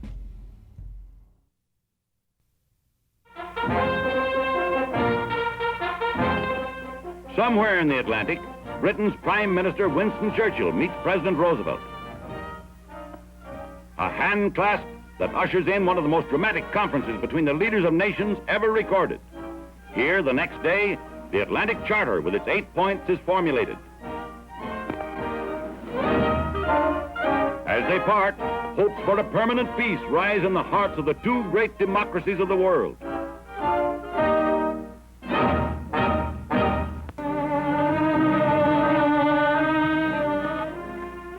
$16 million man-days lost by strikes that slacken America's mighty defense effort. Throughout the nation, the wrath of the mob vents itself on non-sympathizers who attempt to pass mass picket lines. At widely scattered localities, police clash with strikers in hand-to-hand conflict.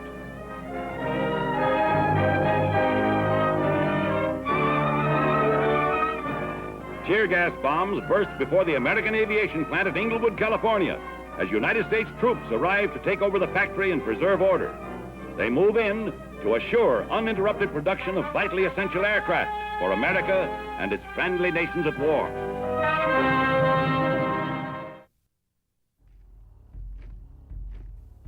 With the Nazi-controlled Vichy government ruling over France and all of its territories, the Japanese demanded permission to station troops in Indochina. Ostensibly, these forces were to assure that there were no military goods passing over the border into China. At first, the Vichy French resisted, but soon gave way. Once these units were in place, movement to and occupation of the South was inevitable. In July 1941, Japanese forces operating under the thin veil of a French-Japanese Mutual Defense Pact entered South Indochina. The United States government was incensed and alarmed by this action. It clearly indicated a change of direction for Japanese aggression. If they could not advance north into China, they would move south toward Allied possessions, including the Philippines.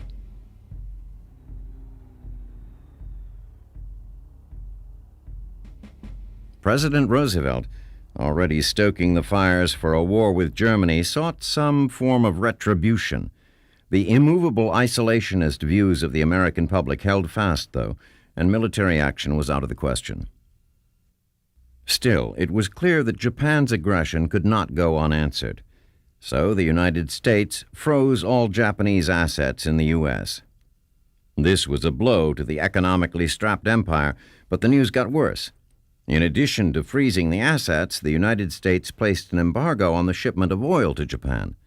Britain and the Netherlands followed suit.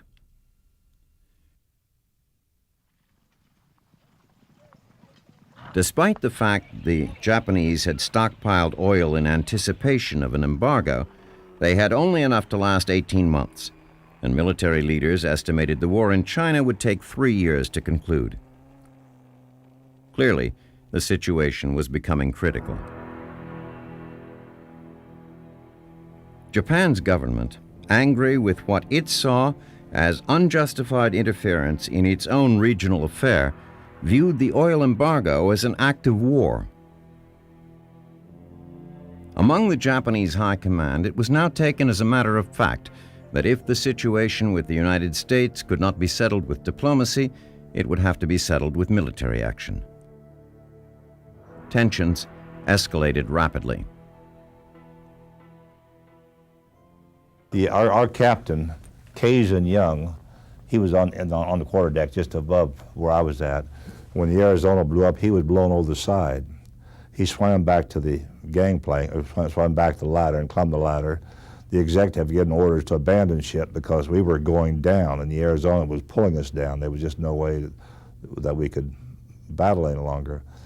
But when he swam back aboard ship and back to the ship and climbed the ladder, he gave orders to beach the ship and got us underway, got a tug alongside, got us underway, and got us in shallow water before we went down. For that act, Captain Kazan Young was one of the 3 live people to get the Congressional Medal of Honor. Now, if I recall correctly, and you can check on this, there was 14 people in Pearl Harbor got the Congressional Medal of Honor. 11 of them were killed there. Captain Kazan Young was one of the 3 live people to stand up and receive the Congressional Medal of Honor on board our ship a month or 2 later. I forget just what month it was now. Then he transferred to the USS San Francisco and was killed the following November when the shell hit off the bridge off of Savo Island. Killed him and all of his staff except one man, the commander McCandless, who brought the ship in. So he got to wear his medal for about 11 months, I guess. Throughout the next few months of 1941, U.S. and Japanese diplomats negotiated in earnest. Japan asked the United States to lift the oil embargo, which the United States refused to do unless Japan agreed to halt its aggression against China. The United States regarded Japan's adamant refusal to budge on their stance as a sign of hostility. Like the Japanese leaders, Roosevelt and others came to realize that war with Japan was inevitable. Accordingly, the U.S. began fortifying the bases in the Pacific. General Douglas MacArthur began to organize his ground forces in the Philippines into a formidable army. His confidence in his troops grew daily, as did his determination to meet any Japanese attack head-on. As the diplomats continued to talk, both nations were preparing for war. By this time, the United States Pacific Fleet, which usually operated out of California, had already been in Pearl Harbor for more than a year. Hawaii was seen as the perfect location for the American forces in the Pacific because of its location, halfway between the United States West Coast and the Japanese military bases in the Marshall Islands. This forward presence posed a formidable threat to the Japanese. If Japan was to continue its expansion, the fleet at Pearl Harbor would have to be dealt with. In February, the mighty U.S. Pacific Fleet got a new commander, Admiral Husband E. Kimmel.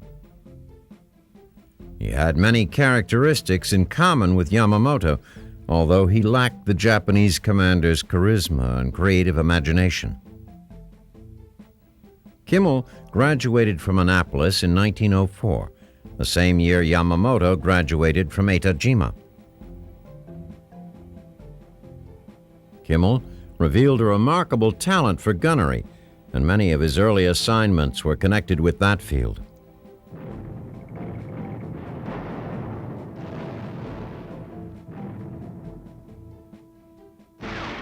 In May 1925, Kimmel was selected to attend the Naval War College. Soon after graduation, he was promoted and sent to the Navy Department in the Policy and Liaison Division. After 3 years there, he returned to sea in command of a destroyer squadron. His next command was captain of the Battleship New York, which was followed by an assignment back in Washington as the Navy's budget officer. In 1938, he returned to sea in command of a cruiser division with the rank of Rear Admiral. Within a year, he stepped up to commander, Cruiser Battle Forces. This stainless career involved no experience with naval aviation. In February 1941, he assumed command of the U.S. Pacific Fleet with the rank of Full Admiral.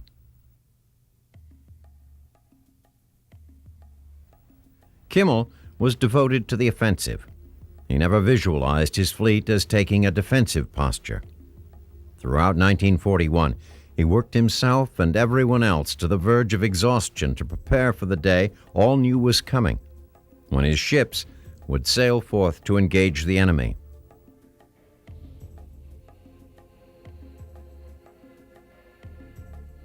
After the debacle at Pearl Harbor, ironically enough, the U.S. Pacific Fleet's ships and men were generally conceded to have never been in better fighting trim than under Kimmel's leadership.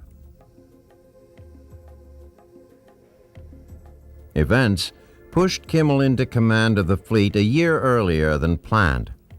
His predecessor, Admiral James Richardson, was fired after opposing the White House on disposition and training of the fleet. He was canned after only 1 year, but not before he had established two dangerous precedents. He put the fleet on an operating schedule so fixed that its movements were readily predictable, and he considered torpedo nets around the ships an unnecessary precaution.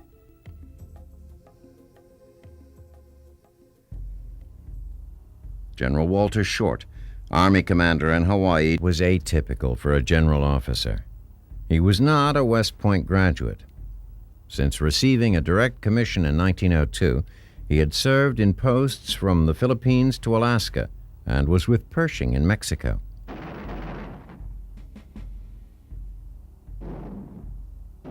He was competent and conscientious. But oddly enough, although George Marshall had spelled out to Short in unmistakable terms that the Hawaiian Department's primary duty was to protect the fleet in Hawaii, Short looked upon the fleet as protection for the island and believed that the Japanese would attack, if at all, only when the fleet was well out to sea. This mistaken attitude left U.S. Air Forces sitting on the runway wingtip to wingtip on that fateful morning.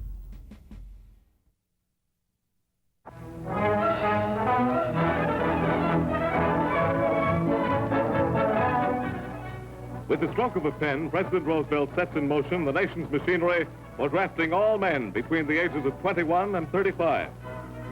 October 16th, on this day, millions of American youth in every corner of the nation register for military service. History repeats itself. A World War drama is reenacted. The same fishbowl from which capsules were drawn for the wartime draft of 1917 again serves for the country's first peacetime call. Millions for artillery. Millions for tanks and anti-tank guns.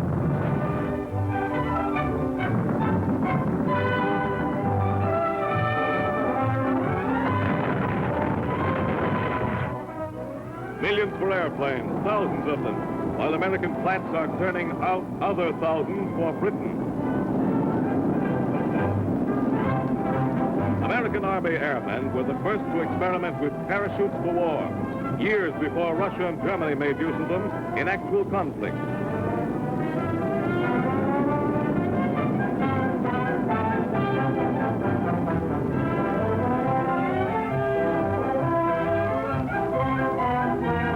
As Japan casts its lot with the Axis powers, the United States speeds the building of its first two-ocean navy.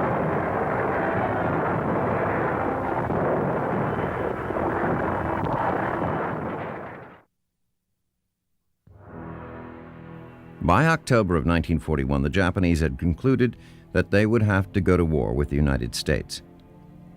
As diplomatic negotiations continued, Admiral Isoroku Yamamoto, commander of the Japanese fleet, was instituting a plan to immobilize the U.S. fleet with a surprise attack.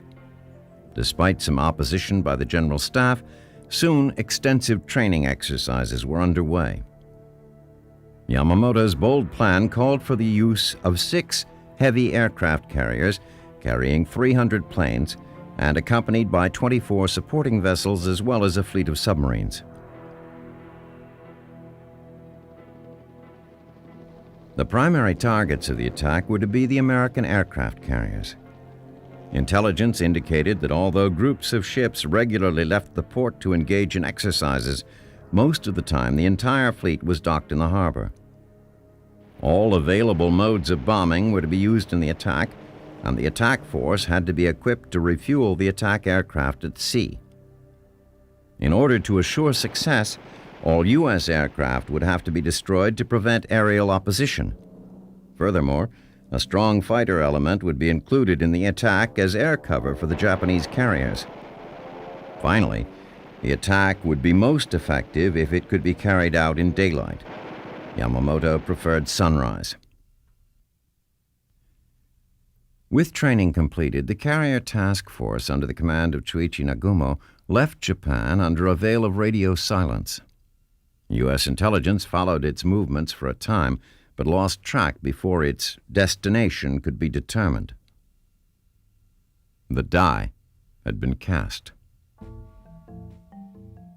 On December 5, 1941, General Douglas MacArthur, who had continued his preparations for an attack on the Philippines, said, "Nothing would please me better than if they would give me 3 months and then attack here."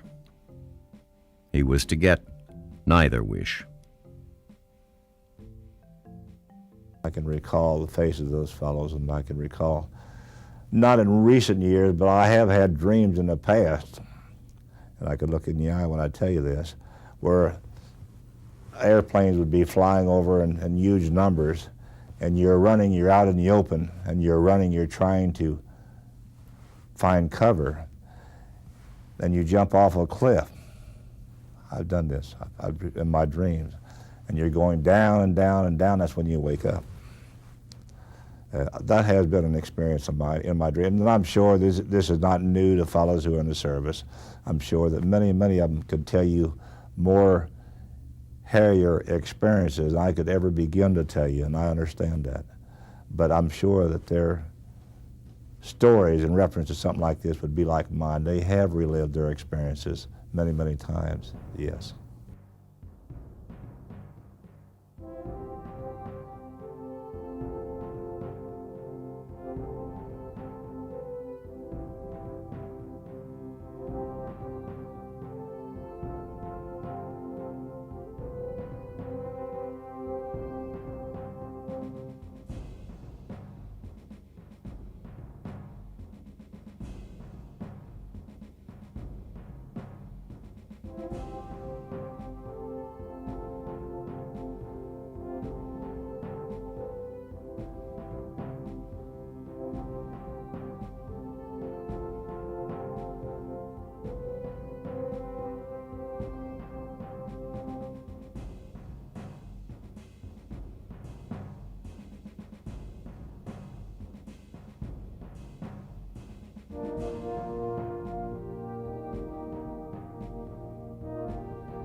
December 7th, 1941, just before dawn.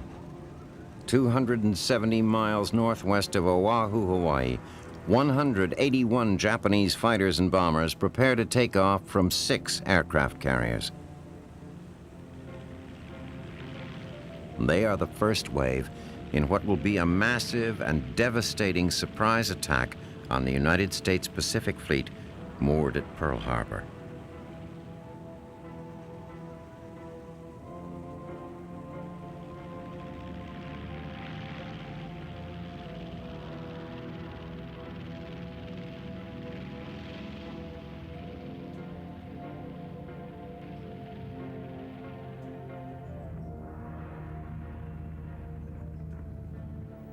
When the attacking force is inside of the harbor, the code words Tora, Tora, Tora, Tiger, Tiger, Tiger are given. The surprise is complete.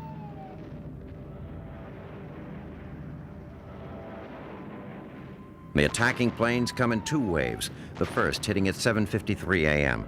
and the second at 8:55.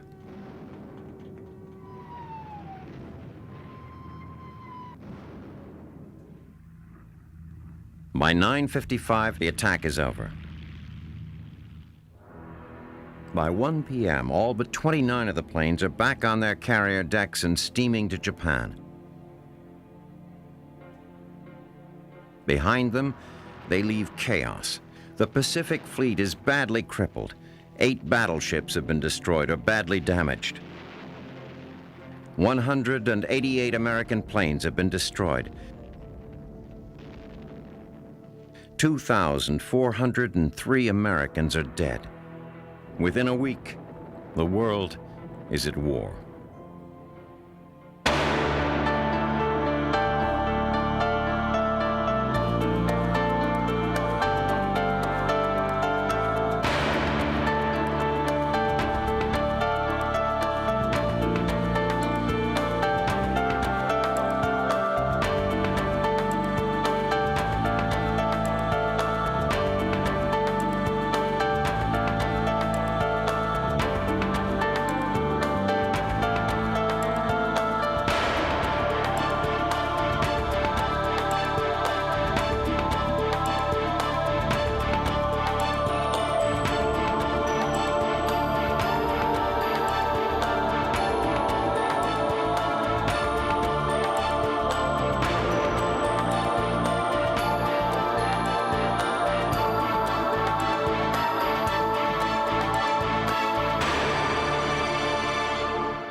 Well, I'm going to tell you something, and you'll find hard to believe, and I'll put my hand on the Bible if you want me to.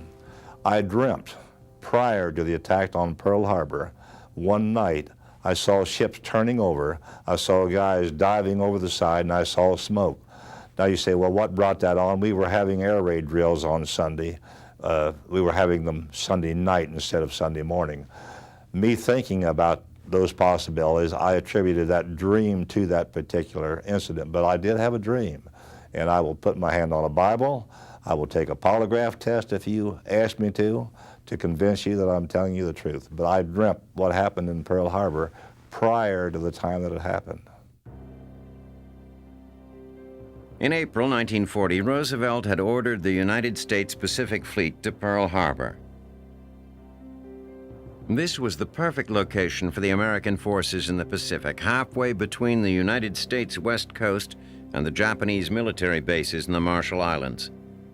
To the Japanese, this fleet posed a formidable threat to their ambitions in the Pacific. To combat this threat, Admiral Isoroku Yamamoto, commander of the Japanese fleet, devised a plan that was worthy of his poker player reputation. To open the war, he ordered 3 major attacks and several minor ones on American and British forces in the Pacific. The first, by a number of hours, was Pearl Harbor. The objective was to cripple the only force in the Pacific that could interfere with the other 2 attacks on the Philippines and Malaya. Surprise was essential in the Pearl Harbor attack. This was so, not just because the attack itself was unexpected, putting the defender at a disadvantage, but also attacking a major naval base with carrier aircraft in broad daylight had never been done before, and no one was sure how successful it would be. On paper, it appeared it would work. Colonel Billy Mitchell, father of the American Air Corps, proved that. During his fight with the U.S. Navy, he persuaded the Army to allow him to demonstrate the capabilities of air power against naval targets.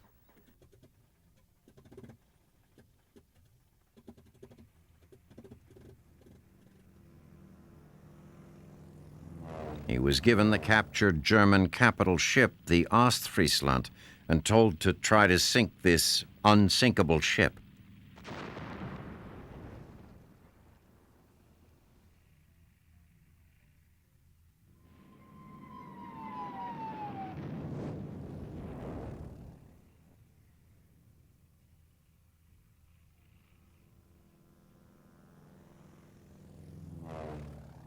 Mitchell's squadron was successful at destroying the Ostfriesland and several other ships in later tests. But by proving that surface fleets were obsolete, he also sank his own career.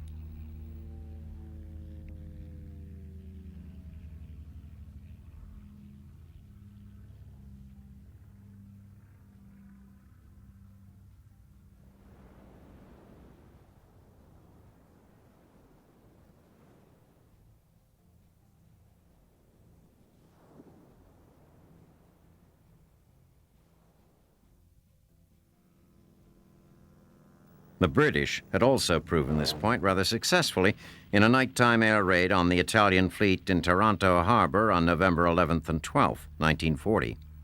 A raid that crippled Axis naval power in the Mediterranean Sea. The experienced and history-savvy officers of the Japanese fleet knew that the first time anything is tried, particularly something risky, the unexpected can be expected. Nagumo's force would include 6 heavy aircraft carriers, carrying 300 planes, accompanied by 24 supporting vessels and a fleet of submarines. In the spring of 1941, Admiral Yamamoto began mapping out his Pearl attack plan and showing it to other Japanese officials. The basic concept was to injure American military power in the Pacific to such an extent that Japan would be able to overrun a vast territory. Then the United States would ultimately decide on a negotiated peace rather than a protracted war. Japan could not grab this territory in the Pacific if a large enemy fleet was in the same waters at the same time. America had the only other large fleet, and most of it was based at Pearl Harbor. Cripple that fleet, and Japan could take whatever it wanted in the Pacific.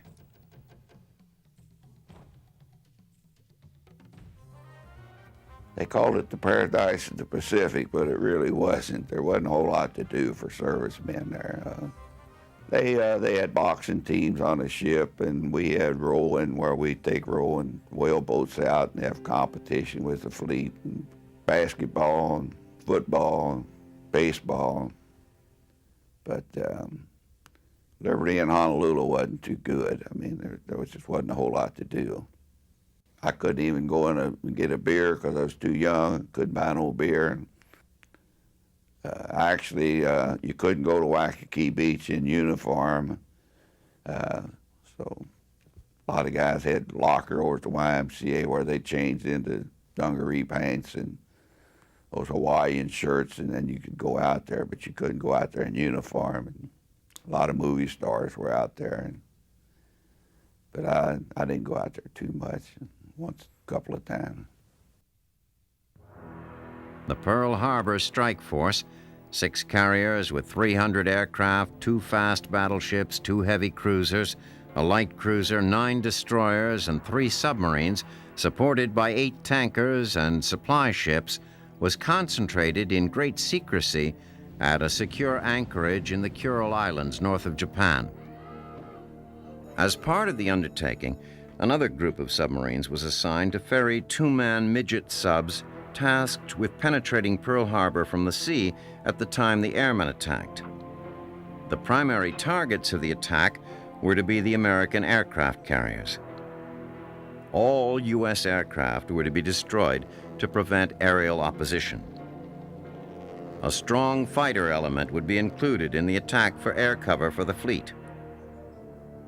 The attack force would be equipped to refuel the attack aircraft at sea.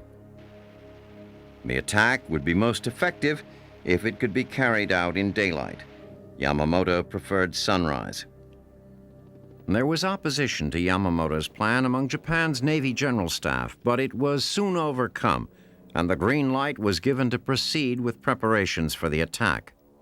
All of the necessary training was given to troops, and all of the fighters and submarines were prepared. Although American and Allied intelligence services were aware that war was imminent, the much less secretive concentration of Japanese forces for an offensive southward into the southern resources area, Malaya, the East Indies, the Philippines, and so on, attracted their attention. War warnings to Pacific Theater commanders only confirmed their expectations that something would happen in that quarter. In the fall of 1941, the naval and air base at Pearl Harbor and the installations on Oahu represented the greatest concentration of American military power in the world.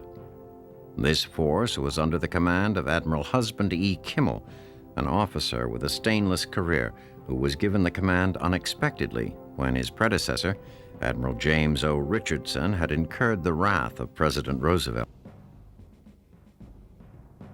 In normal circumstances, the island was the home to 9 or 10 battleships, 3 carriers with over 259 aircraft, a score or more of cruisers, and dozens of odd destroyers, submarines, and support ships, plus about 500 land-based aircraft and 2 understrength infantry divisions. General Walter Short, Army commander in Hawaii, dismissed the possibility of a carrier air raid on the place, despite the fact that the Navy had for years practiced such a bold stroke against the Panama Canal, San Diego, and Pearl Harbor itself. These practice raids had demonstrated that such operations were not at all difficult. Despite that, Short's principal concern seems to have been the threat of sabotage by members of Hawaii's large resident Japanese and Japanese-American population.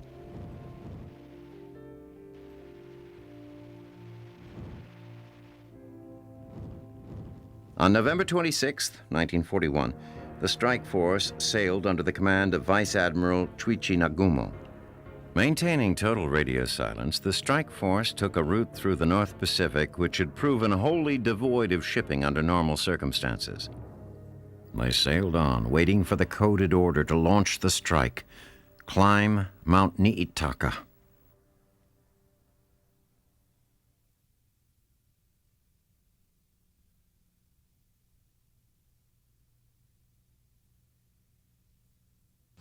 I was fascinated by the sights I saw there.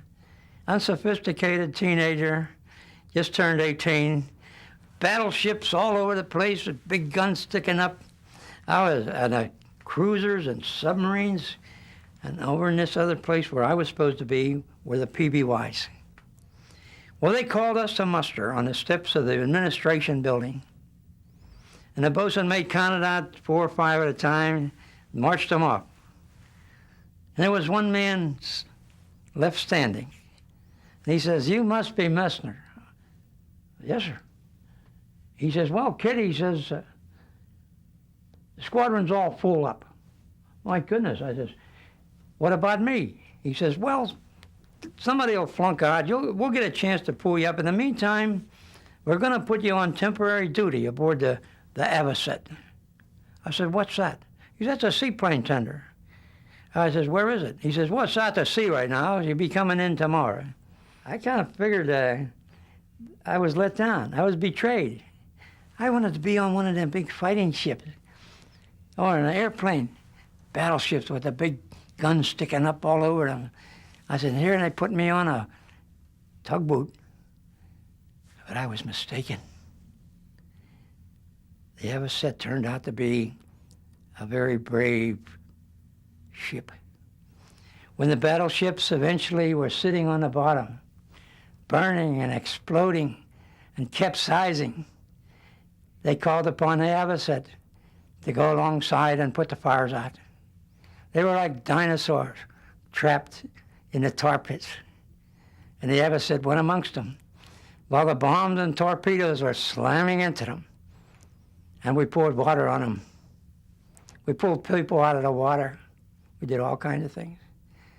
But I'm getting a little ahead of myself. At 6 a.m. Hawaiian time on December 7, 1941, the first Japanese attack wave launched from a point 275 miles northeast of Pearl Harbor. The first wave of the strike force consisted of 49 high-level bombers, 40 torpedo bombers, and 51 dive bombers escorted by 51 fighters.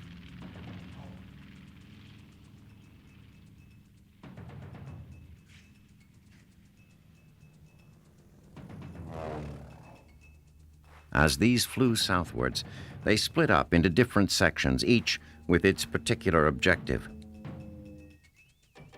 At 7:02 a.m., an hour after they had taken off from their carrier decks, 2 Army operators at the Opana radar station on Oahu's north shore picked up the approaching Japanese fighters on radar. Although U.S. Army enlisted personnel manning an experimental radar system spotted the incoming aircraft, the duty officer at Air Defense Headquarters dismissed the bogey, suggesting that it was a flight of B-17s due from the mainland. About the same time, a destroyer, the Ward, exercising outside the harbor entrance, spotted a submarine periscope and made a vigorous attack. The Ward had killed one of 5 midget subs trying to break into the harbor. No one took the destroyer skipper's frantic messages seriously. The first Japanese bomb was dropped at 7:55 a.m. on Wheeler Field, 8 miles from Pearl Harbor.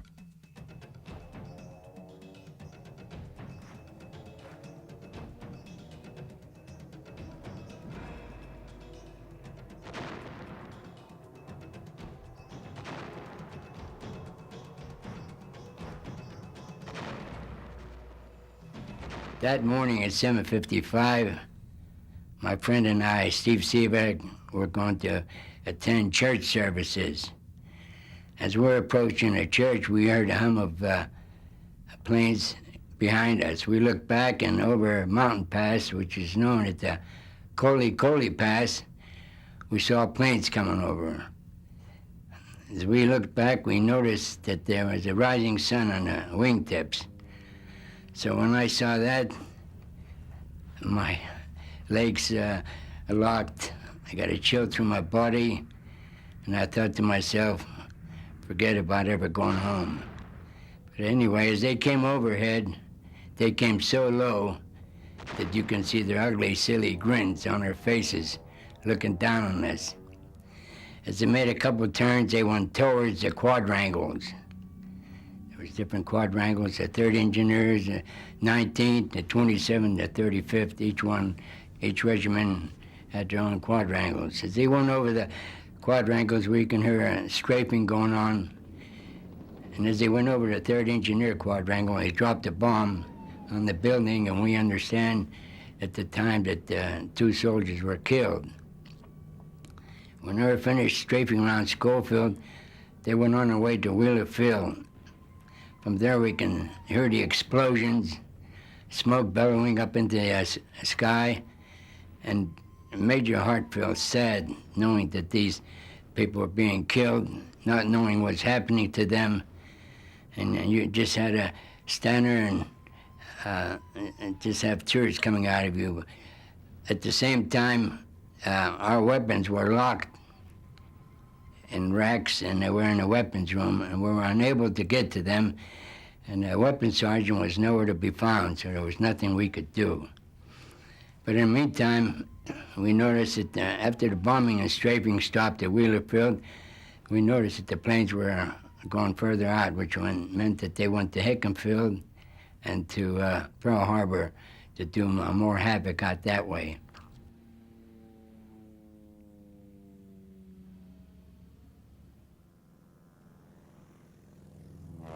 As the planes reached Pearl, the American crews were on the decks of their ships for morning colors and the playing of the Star-Spangled Banner.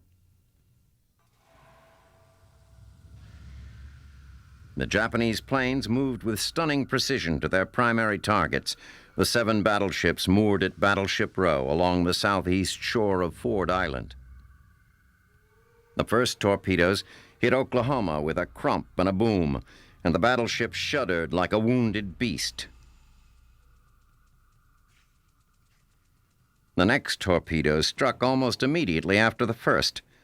Within 20 minutes of the first attack, the big ship began to roll over. She kept rolling until her superstructure hit the mud about 25 feet underneath.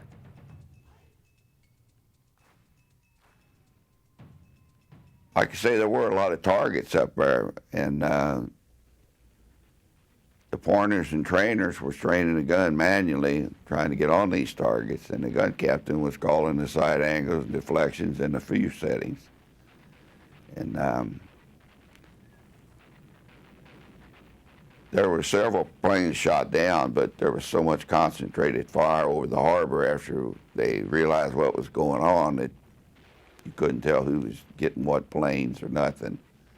There was just a black barrage up there, these shells exploding. But unfortunately, the fuses weren't set on a lot of those shells, and they ended up in Honolulu. And they thought the Japanese were bombing Honolulu, but they didn't drop a bomb in Honolulu. That was our own 5-inch shells that they didn't. They had a 45-second time fuse on them. And normally, the gun directors would give you the side angles and deflections and the fuse settings, but our gun directors were off the ship. They were over in the yards for being overhauled. So this was all done manually. And I don't know, we may have fired some that didn't have the fuse set on them in the excitement and everything, but we had 3 fuse pots on the side of the gun, and the shells were supposed to be put in the fuse pot and cranked in, and that would start setting the fuses on there, and it would change constantly as the plane was coming in when we had our gun directors. But like I say, we had to do everything manually. Standing at a window of the Ford Island Command Center, Lieutenant Commander Logan Ramsey grasped the situation at once. Racing to the center's radio room, he ordered an alert to be broadcast in plain English. Air raid Pearl Harbor. This is not a drill. Forward of the overturned Oklahoma, the California was punctured by 2 torpedoes. Oil spewed from her sides like blood. But her guns opened fire and kept firing throughout the raid as the California settled into the mud.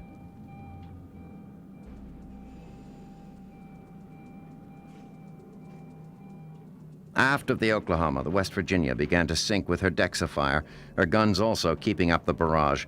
One of the garbage lighters swung alongside to help fight her fires. Finally, the harbor waters put out the flames, but she also sank into the mud.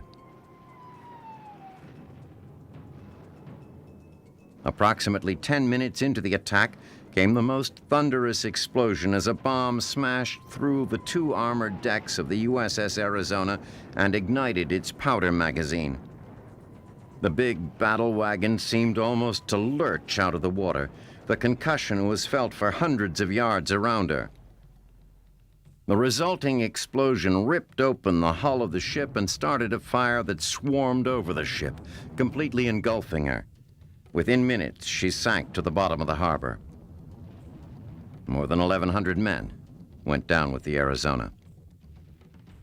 At 8:05, after 2 torpedo hits, the target ship Utah strained against her mooring lines with a 30-degree list.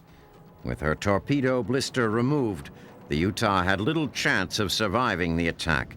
She capsized at 8:10. In the meantime, startled citizens of Honolulu looked upward, wondering what was causing the noise and smoke. Many needed some time to realize that this was not just another drill. Soon, American anti-aircraft shells began tumbling into downtown Honolulu. The explosion and resulting fires caused a number of civilian casualties. One that sticks in my mind, we heard the Arizona, the explosion on the Arizona. And of course, we had to look behind us at the battleship because we were on the port side, and our starboard side was facing where the battleships was at. And the planes came right down behind the Navy yard, and they were strafing everything, the torpedo planes heading for the battleships. But the first we saw the explosion, naturally you would look around, and it looked like the whole row of battleships blew up. And but it was the Arizona, and then the Oklahoma was rolling over just about the same time. It was turning all completely over.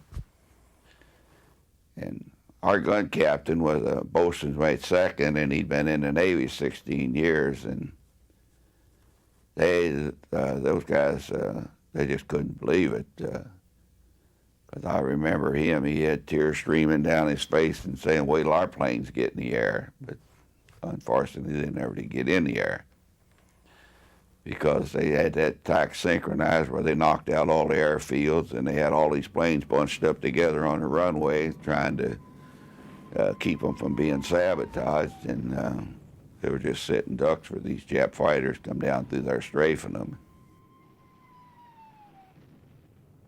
We were a repair ship, and we had various ships come alongside, spend a few days alongside of us. On the morning of the attack, we were tied up to the USS Arizona. I'm one deck down in the shop, reading the Honolulu Gazette, and the right-hand column is talking about the negotiations going on in Washington between Admiral Caruso and Nomura and our Secretary of State, Cordell Hull. Bear in mind, I'm very, very concerned. I'm thinking about these things. It's in the right-hand column, right-hand side. If you get the Honolulu Gazette, December the 7th, 1941, that's where you'll find it, in the right-hand column. As I was reading this column, the boatswain mate passed the word, all hands to quarters. Now, we don't usually have quarters on Sunday morning, never did. I ran to my quarters station. And the reason I ran, because of the urgency in his voice, told me that something was up. As I ran to my quarters station, I went up the ladder and went around the fantail of the ship, next to a 3-inch 50 caliber anti-aircraft gun. Tracer shells skipped off the deck both to my left and to my right. Now bear in mind, between tracer shells, there has to be a row of shells you don't see. So when the tracer shells skipped across the deck on both sides of me, I heard something go, rrr. I glanced up, saw the plane peel off, the red ball and right wing. I then knew the boatswain mate had passed the wrong word. He meant general quarters, not quarters where you fall in and receive the orders of the day. So my general quarters station, I had to duck and dodge. I was on the top side next to the Arizona to get to the first hatch and go down in there where I was in the damage control party. As I went down the ladder, as I stepped from the left of the ladder to the right of the ladder, a bomb came down the ladder, came through the hatch, tore the ladder off top of the hatch, and went on down through the ship and exploded in the bottom, blew a hole out the bottom. Now, I found out later, we were told, that that was a 16-inch armor-piercing shell that the Japs were using, because we were tied up to the battleships and Battleship Row, and they had to use that type of weaponry in order to penetrate the thick decks on the battleships. So whether ours was an accident or on purpose, I don't know, but anyway, it went through our ship from top to bottom, see.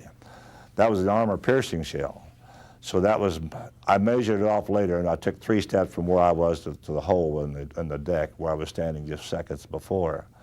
So that was my second close call of that morning. The other bomb hit up forward in the supplier area where the steel was stored and stuff like that. It didn't penetrate the bottom of the ship. However, when the Arizona, we were on fire on our starboard side, and when the Arizona blew up, it put the fires out on our starboard side. So what killed fellows over there saved fellows on our ship, see. At about 8:30 a.m., the first wave of Japanese planes, their ordnance expended, broke off the attack and headed back out to sea. Within minutes, a second strike as strong as the first came over, hampered by dense smoke from the damage inflicted by the first strike and by the increasingly voluminous anti-aircraft fire, as well as surviving American P-40s. The second strike inflicted relatively little damage.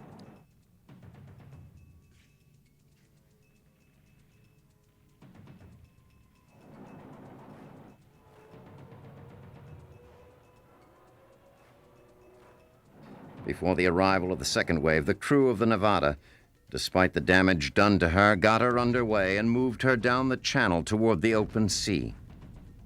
Before she could clear the harbor, the second wave arrived, 170 more bombers and fighters.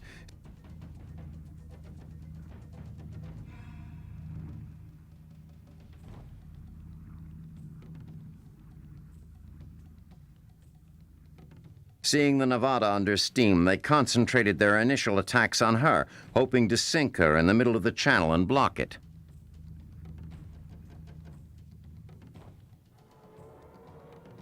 On orders from harbor control, the Nevada beached herself at Hospital Point. Then, as suddenly as they had come, the attackers vanished. In a little more than an hour and 45 minutes, the Japanese had smashed the pride of the Pacific Fleet and changed naval dictum forever.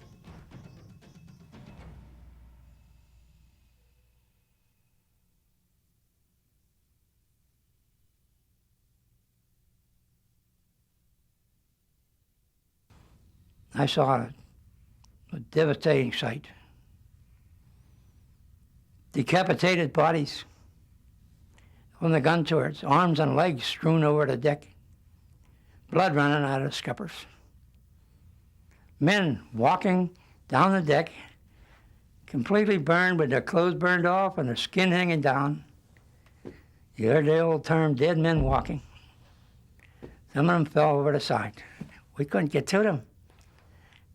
They fell over the side. It was burned into shreds almost. It was a tragic sight to see. Of the approximately 100 U.S. Navy ships present in the harbor that day, all 8 battleships were damaged, 5 were sunk. 11 smaller ships, including cruisers and destroyers, were also badly damaged. The wounded included 1,178 people. Among those killed were 2,335 servicemen and 68 civilians. The USS Arizona was dealt the worst blow of the attack. A 1,760-pound bomb struck it, exploding the ammunition on board and killing 1,177 servicemen. Even as the second strike flew back to the carriers, a critical argument was going on aboard the Japanese flagship. Impressed by the success of the first strike, air-minded officers were trying to convince Nagumo to undertake a third strike, this time against the harbor installations, warehouse, and fuel dumps. Nagumo demurred, concerned over the location of the missing American carriers, which had not yet been located. As a result, as soon as the second strike had been recovered, their strike force turned back to Japan. No Japanese naval task force would ever again penetrate so far eastward.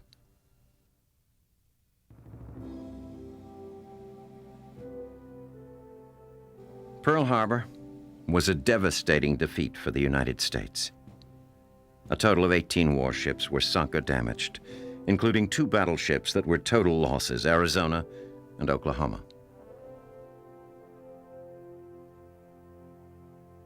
In addition, nearly 200 aircraft were destroyed.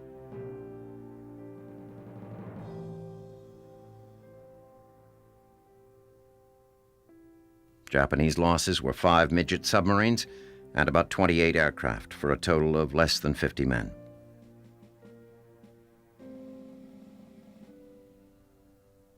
Arguably, the defeat could have been worse. The 3 Pacific Fleet carriers escaped the debacle.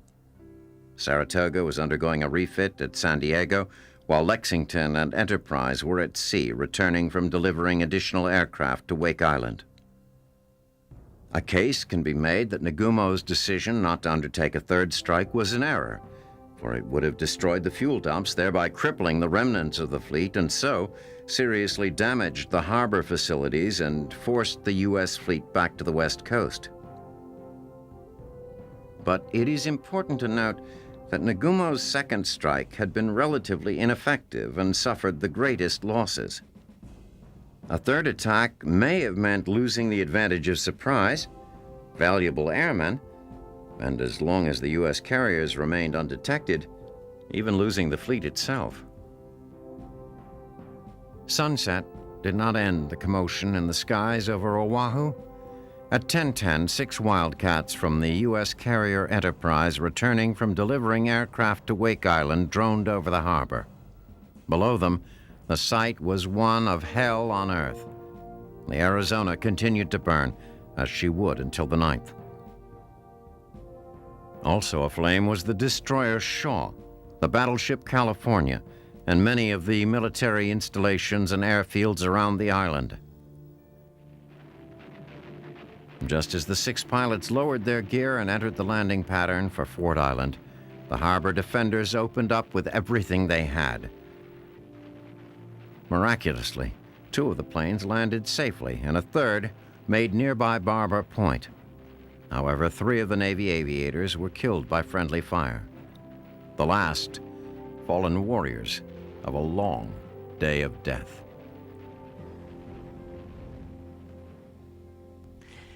Back on the West Virginia, sitting on the bottom, water on her decks, then airspaces below, sitting on the bottom. After the West Virginia settled, you could hear banging, kang, kang, kang. Men with wrenches or hammers beating on the metal, trying to let people know they were trapped there. But they were below a section which was full of water, and they were down, way down. If you've ever seen a battleship up close, especially when they're in dry dock, you can't believe how big they are below the waterline. Why, there's several, it must be 6, 8, 10 stories below there. They have a band of armor all around both sides, 18 inches thick. The Japanese torpedoes cracked that open like it was eggshells. And they penetrated the armor plate on the decks and exploded. These brave samurais, warriors, came like thieves in the night without a declaration of war. They slaughtered my comrades. I never forgave them for what they did. I don't think I ever will.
Yesterday, December 7th, 1941,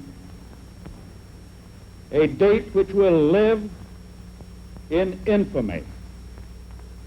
The United States of America was suddenly and deliberately attacked by naval and air forces of the Empire of Japan. In less than 500 carefully considered words, President Franklin Delano Roosevelt told the United States Congress, and indeed most of the nation, what had happened at Pearl Harbor, Hawaii, just under 24 hours ago. Before Sunday morning, the men and ships of the United States Navy's mighty Pacific Fleet had slumbered peacefully here, untouched and unthreatened by the war that already was ravaging Europe. Few, if any, in this idyllic setting had reason to suspect that dawn would bring, at 7:53 a.m., 181 fighters and bombers of the combined naval and air forces of the Emperor of Japan that had come out of the rising sun in 2 meticulously planned and carefully timed waves. In just 2 hours, they had sunk 5 of the 8 battleships in the harbor and crippled the other 3. They had also badly damaged 11 smaller ships, including cruisers and destroyers. And They had killed 2,403 American servicemen, including 1,177 who went down with the USS Arizona when she was struck with a 1,700-pound bomb that exploded her powder magazine. They had wounded almost 1,200 more.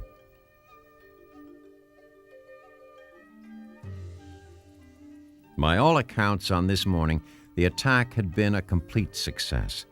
The United States, which had since the close of the Great War stubbornly steered a course of non-participation in world affairs, would soon be involved in another world war. But though it was not yet evident in the chaos and carnage of this Sunday morning, the leaders of the force that carried out the attack on Pearl Harbor had made critical errors, errors for which Japan would be made to pay a heavy price. Japan had spent more than half a century preparing for war with the United States, and she had struck a devastating first blow. But she had stopped short of the coup de grace, and her fate already was sealed.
As the pilots who carried out the second wave of the attack on Pearl Harbor returned to their carriers, jubilant at the damage they had done and confident in their victory, their commanding officers were engaged in heated discussions over what to do next.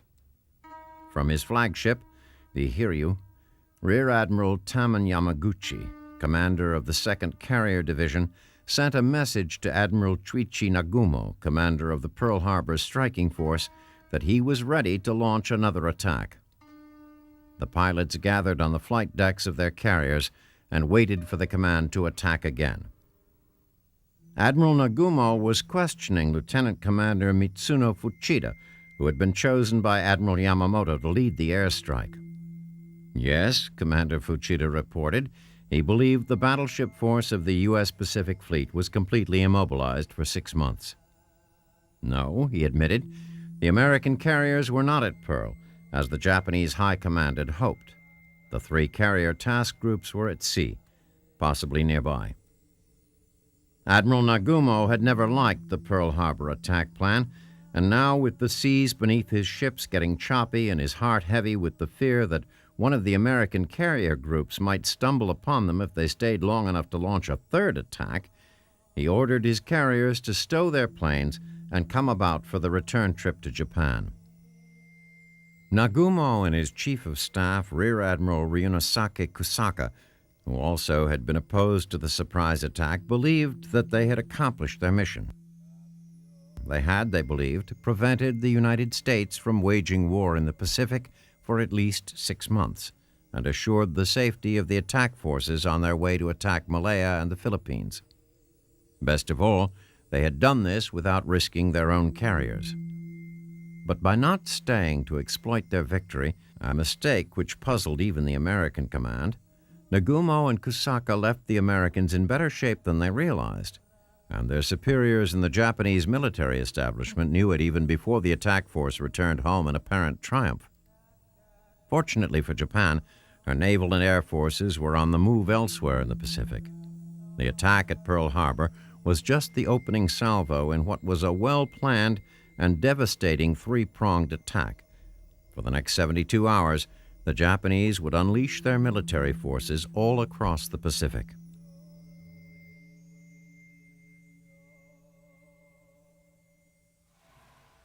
On the night of December 7th, Japanese troops landed at Singora in British Malaya, losing only 9 men.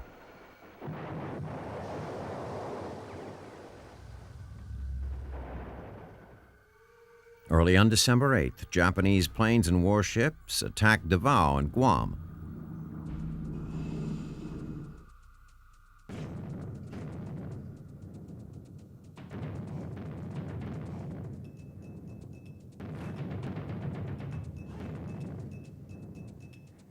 Bombers from the Kwajalein Atoll base in the Marshall Islands, given to Japan by the League of Nations, bombed Wake Island.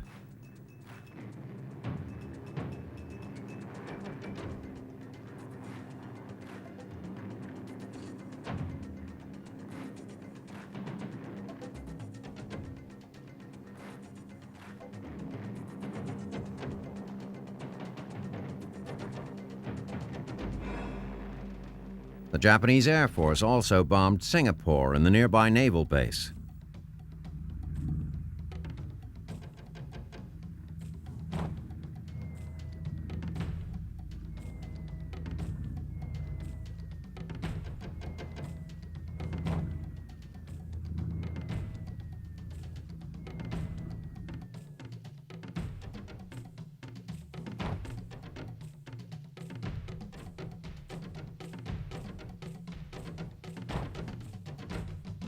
Vice Admiral Mineichi Koga surrounded the island of Hong Kong with his ships while planes from Japanese bases in South China bombed it repeatedly.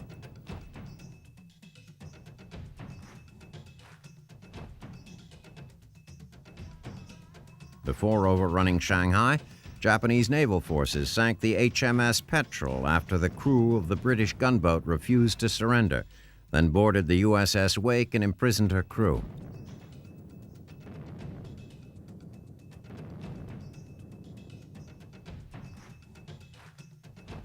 The Japanese army in Indochina crossed the border into Thailand and took over the country without a fight by diplomatic accommodation.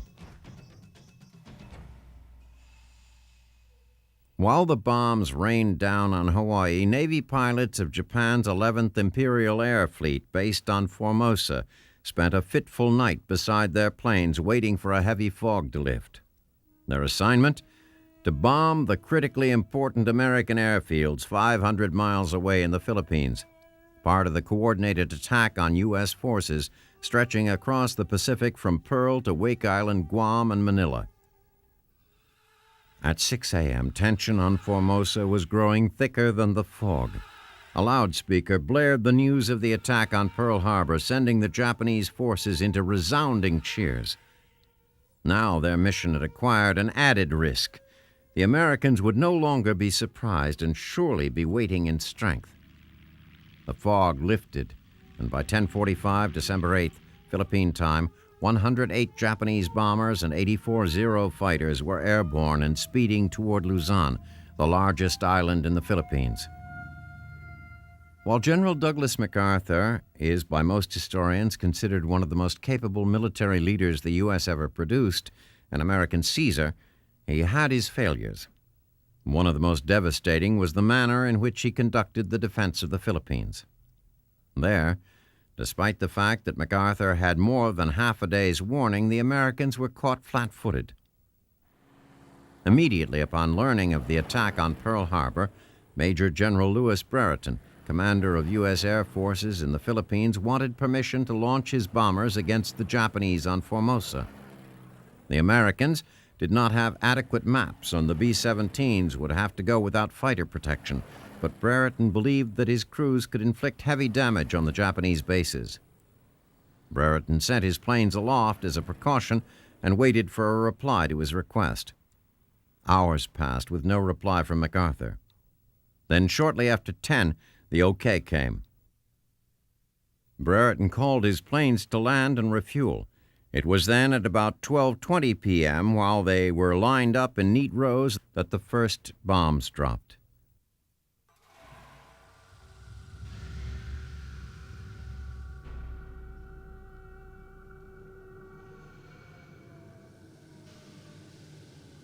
The damage was devastating. The Japanese surprised the majority of the U.S. Far East Air Force on the ground, destroying most of its B-17 bombers and P-40 fighters.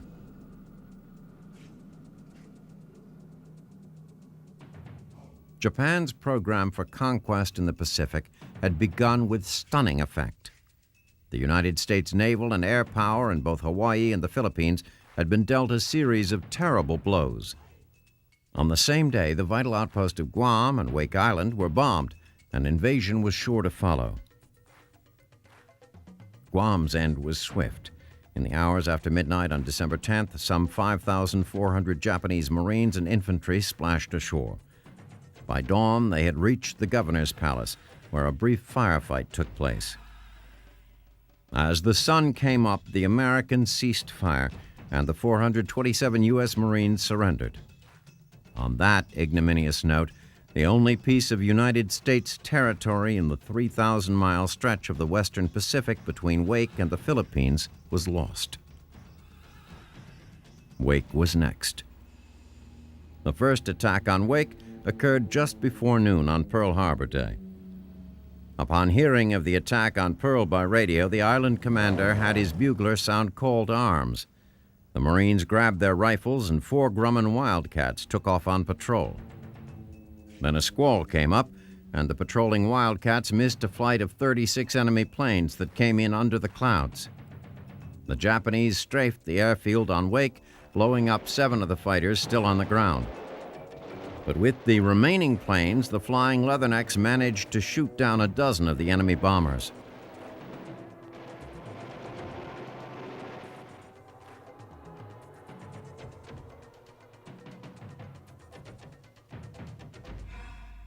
Shortly after midnight on December 11th, Marine lookouts saw a blinking light on the horizon, and by dawn, a Japanese invasion force was wading ashore. The Marines waited until the last minute to open fire. Their 5-inch guns crippled the Yubari, flagship of the invasion force, and sunk 1 destroyer. A second destroyer was hit and sunk by 100-pound bombs from the surviving Grummans. In a 45-minute battle, a few hundred Marines had beaten back an entire Japanese invasion fleet. The remaining Japanese forces turned tail and sailed back to their base at Kwajalein. The Americans had lost only 1 man. For the first time since the beginning of the war, the Japanese had been turned back. The attack on Wake was one of the most humiliating defeats of the Imperial Navy during the war. But the Japanese would be back in force. The Americans were not the only ones facing Japanese assaults. On December 10th, 84 bombers and torpedo planes dispatched from a Japanese airbase in Indochina with 1,000-pound bombs located the new British battleship Prince of Wales and her companion vessel, the battlecruiser Repulse, at sea north of Singapore, and sank both in less than an hour. British naval power in the east was broken. Though they had not delivered the finishing stroke at Pearl Harbor, the Japanese had put the Americans and the British on their heels in the Pacific. The Japanese Navy had been at war constantly since 1937, and it was in prime condition for war. The Americans and British would not be ready for months. When they were ready and set about the task of dislodging the Japanese from all the territories they had claimed in these 72 hours, they would find the going very rough indeed. For his part, Admiral Yamamoto knew within hours of the strike that it had failed to achieve its objective. It was just before 9 in the morning on December 8th, Tokyo time, when he received word that Nagumo had stowed his planes and turned the carriers for home. In his diary, Yamamoto wrote that he had been prepared to lose 2 of his aircraft carriers to achieve total victory at Hawaii. The American carriers, Yamamoto knew, were the real prizes, and Nagumo had not bagged them. Yamamoto knew that modern warfare already had made battleships obsolete, and that the three American carrier groups still at large in the Pacific posed a much greater threat than Japan would have had to fear from the great ships now lying in the mud or aflame in Pearl Harbor. Yamamoto, a poet and fanatical bridge player, summarized his feelings with a bit of dark humor in a waka, a classical Japanese poem of 5 lines. What I have achieved is far from a grand slam. Let me in all modesty declare, it is more like a redoubled bid just made.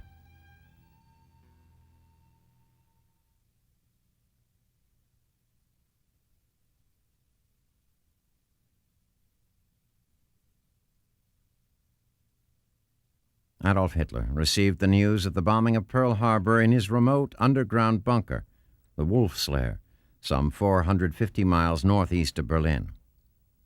When press officer Heinz Lorenz handed him a cable containing the news, the Fuhrer slapped his thigh and shouted, "The turning point!"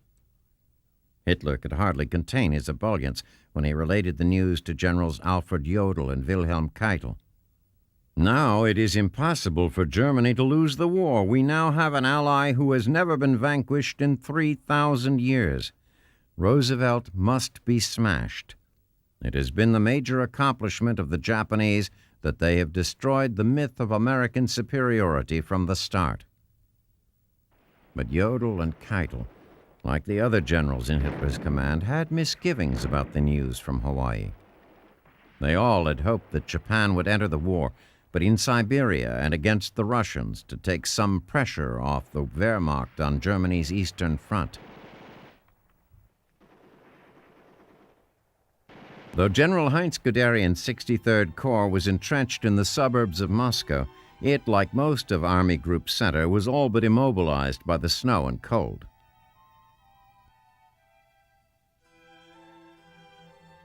Most of the air support with which the German armies had started the Russian campaign had been transferred to North Africa, where British forces were doing a good job of keeping much-needed supplies from getting through to Field Marshal Erwin Rommel's Africa Corps. In the first hours after Pearl Harbor, Guderian began to move his troops back from Moscow, suffering heavy losses as he went.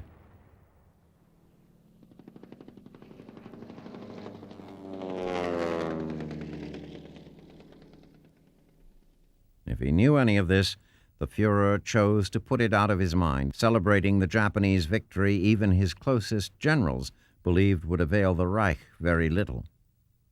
They were more concerned with the Russian winter than with Japanese military action in the Pacific.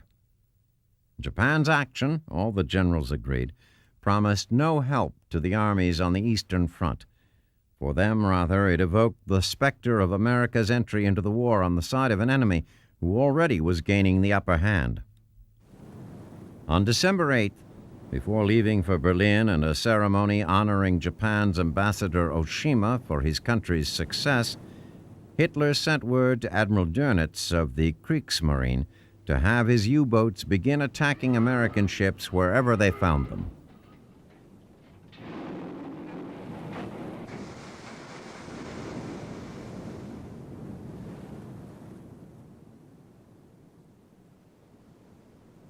German Foreign Minister Joachim von Ribbentrop knew that Hitler was preparing to declare war on the United States. Just minutes before an afternoon appointment with the Japanese ambassador, during which he knew Oshima would press for that declaration under the terms of the Axis Pact, Ribbentrop reminded the Fuhrer that Germany was not obliged to do so. Because Japan had attacked the United States, Germany was not bound by the accord to enter the war between the two nations. Hitler would hear none of it.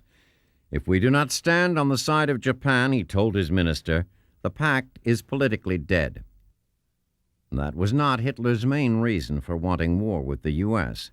It had, he told Ribbentrop, already been a significant force in the war.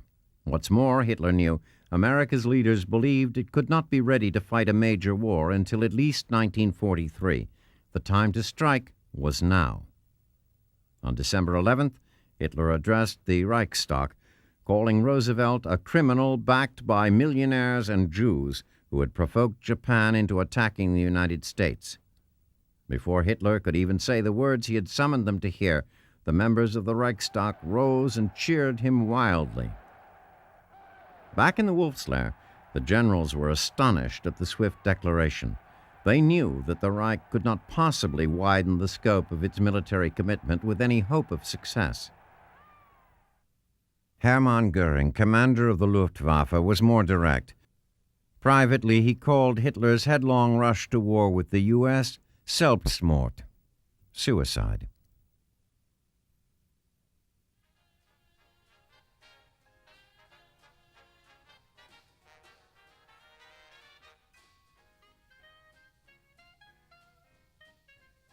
As Japan's naval air forces were descending upon Pearl Harbor, about to deal the blow that would shake the United States forever from her isolationist mentality, the government of the United States was, with some exceptions, at lunch. Eleanor Roosevelt, wife of President Franklin Delano Roosevelt, was entertaining several dozen lunch guests in the Blue Room. The president would not be able to attend, she told her guests, because the news from Japan was very bad. The timing of the First Lady's comment was coincidental. She meant only that negotiations between the two nations were keeping the president too busy for socializing. No one in Washington had yet heard about the awful events in Hawaii. It was 1:30 p.m. when news of the attack first began to reach Washington. In a hallway near the office of Navy Secretary Frank Knox, an aide found Secretary Knox on his way to lunch and handed him an 8-word message from Ford Island, Hawaii. Air raid Pearl Harbor. This is no drill. Knox's first reaction was disbelief. This must be the Philippines. Another aide assured the secretary it was not. FBI Director J. Edgar Hoover received the news by telephone from his Honolulu bureau chief, Robert L. Stivers. I know Japanese planes when I see them, he told the director, then held the phone out the window so Hoover could hear the bombs dropping on Pearl. At the office of the Immigration and Naturalization Service, General Counsel Edward Ennis was writing contingency plans for dealing with aliens in the United States in the event of war. A staffer in the Honolulu Immigration Office called Ennis with the news just before 1:30. Ennis sat down and drafted an emergency proclamation for the president to sign. It authorized the FBI to question and search any of the 117,000 Americans with Japanese heritage living on the West Coast who might be suspected of being sympathetic to Japan. The emergency order would give the FBI the power to seize any contraband property belonging to these people. Everything from radios to cameras to books and magazines would be considered fair game. Before the president had even seen the order, let alone signed it, INS offices on the West Coast would be notified that they had summary power to apprehend any potentially dangerous Japanese aliens. It took Secretary Knox more than a quarter of an hour to reach President Roosevelt with the news. Mr. President, Knox said, it looks as if the Japanese have attacked Pearl Harbor. Roosevelt's first reaction was similar to Knox's. No, was all he said before Knox hung up. To staff in his office, Roosevelt said, it was just the kind of unexpected thing the Japanese would do. At the time they were discussing peace in the Pacific, they were plotting to overthrow it. If this report is true, it would take matters entirely out of my hands. Then he picked up the phone. Just after 2 p.m. D.C. time, 8:30 a.m. Pearl time, the president called Secretary of War Henry L. Stimson to tell him they have attacked Hawaii. They are now bombing Hawaii. At 2:05 p.m., Roosevelt reached Secretary of State Cordell Hull at his office. Japan's ambassador, Kichisaburo Nomura, and Special Envoy Saburo Kurusu had just arrived at Hull's office more than an hour late for a 1 p.m. appointment with Hull. Roosevelt told Hull about the attack on Pearl Harbor and instructed him to say nothing of it to the two Japanese diplomats. Hull was to receive the two formally and coolly, hear what they had to say, and bow them out. On instructions from his government, Ambassador Nomura had called only that morning to make the appointment. Tokyo had sent him what amounted to a 14-part ultimatum to the United States government on its policy toward Japan, and ordered him to deliver it at precisely 1 p.m. Washington time, which was 7:30 a.m. in Hawaii. As it happened, it had taken much longer for the document to be prepared than either Tokyo or the Japanese embassy in Washington could have anticipated. By the time Nomura arrived at the State Department with the message in hand, the first wave was over, and official Washington already had heard the news. What's more, the U.S. State Department already had intercepted, decrypted, and read the contents of the message as they were being sent to Nomura. Secretary Hull's anger had been building for some time when he received the Japanese diplomats. He pretended to read the document they handed him and then asked Nomura, "Why 1 o'clock?" Hull knew, of course, what Nomura did not, that the original appointment time was half an hour after the bombing had begun. Nomura said, "I don't know the reason, but I was so instructed." Still pretending to read the document, Hull began shouting at the two Japanese. The message, he told them, was crowded with infamous falsehoods and distortions on a scale so huge that I never imagined until today that any government on this planet was capable of uttering them. Then he ordered them out of his office. It took very little time for news of the Japanese attack on Pearl Harbor to reach the American public. At 2:30 p.m. Eastern Time, the Mutual Broadcasting System was announcing the news to its radio listeners. One of them angrily called the network switchboard in New York. He had heard and believed Mutual's 1938 broadcast of Orson Welles' War of the Worlds and wanted the network to know he wasn't about to be taken in a second time. At 2:31 p.m., CBS announcer John Daly interrupted regular programming with word of the bombing. "The Japanese have attacked Pearl Harbor, Hawaii by air," the president has just announced. "The attack was also made on naval and military activities on the principal island of Oahu." At Radio City Music Hall, crowds of moviegoers who had come to see Cary Grant and Joan Fontaine in Suspicion got the news from the ticker tape machine in the lobby. Some rushed home immediately. Others went on into the hall to watch the film. Back in Washington, a sellout crowd was on hand at Griffith Stadium, where Slingin' Sammy Baugh was leading the Washington Redskins to victory over the Philadelphia Eagles. It was a Sunday after all, and then, as now, Sunday afternoons were for football games. In the Griffith Stadium press box, Associated Press reporter Pat O'Brien received this message from his office by teletype: "Japs just kicked off. War now." At the start of the second half, a reporter sitting in the stands got a telegram from his wife addressed to Section P, top row, seat 27, opposite 25-yard line, east side, Griffith Stadium. The note said simply, "War with Japan, get to office." After every play, announcements from the loudspeakers called generals and admirals in attendance, as well as the resident commissioner of the Philippines, to report to their offices at once. Yet Redskins owner George Preston Marshall and the stadium management refused to tell the crowd what had happened. Marshall said, "We never broadcast non-sport news at the stadium." A headline in the next morning's Washington Post would read, "War's outbreak is deep secret to 27,702 Redskin game fans." In Holyoke, Massachusetts, Major Curtis LeMay had just finished a day of training new members of his 34th Bomb Group on their 2 B-17 Flying Fortresses when he turned on the radio in his car to listen to the Giants game. Hearing the war bulletins, LeMay said he felt relief that the waiting was over. Charles Lindbergh heard the news of the Pearl Harbor bombing at his retreat on Martha's Vineyard. Lindbergh, a leading voice for American isolationism and a strident opponent of President Roosevelt's Lend-Lease arrangement to help Great Britain fight the Nazis, could not believe that Japan was capable of such a victory. His first thought was that the only possible reason for the success of the Japanese attack was that Roosevelt had sent so much of the U.S. Navy to the Atlantic. The president had left Hawaii defenseless in order to help Churchill, and the devastation at Pearl Harbor would surely convince America to stay out of the war. Just as the Japanese had done, Lindbergh badly misjudged the reaction of the American people.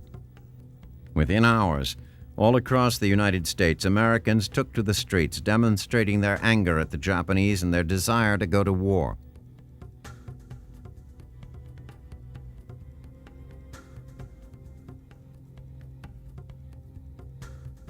On the West Coast, tensions ran high as the residents braced for a possible Japanese invasion.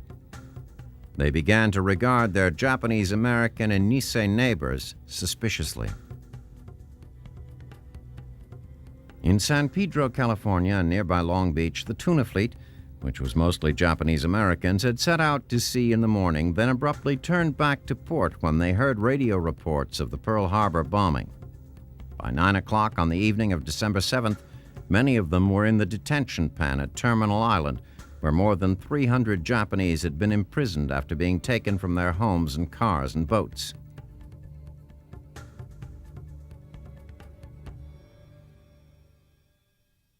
The next day, December 8th, at just after 12:30 in the afternoon Eastern Time, Sam Rayburn, the Speaker of the United States House of Representatives, introduced President Roosevelt to a rare joint session of the House and the Senate. Wearing heavy metal leg braces, the President stood before the group of 339 congressmen and 82 senators and asked them to declare war on Japan. The people of the United States have already formed their opinions and well understand the implications to the very life and safety of our nation. As Commander-in-Chief of the Army and Navy, I have directed that all measures be taken for our defense, but always will our whole nation remember the character of the onslaught against us. I ask that the Congress declare that since the unprovoked and dastardly attack by Japan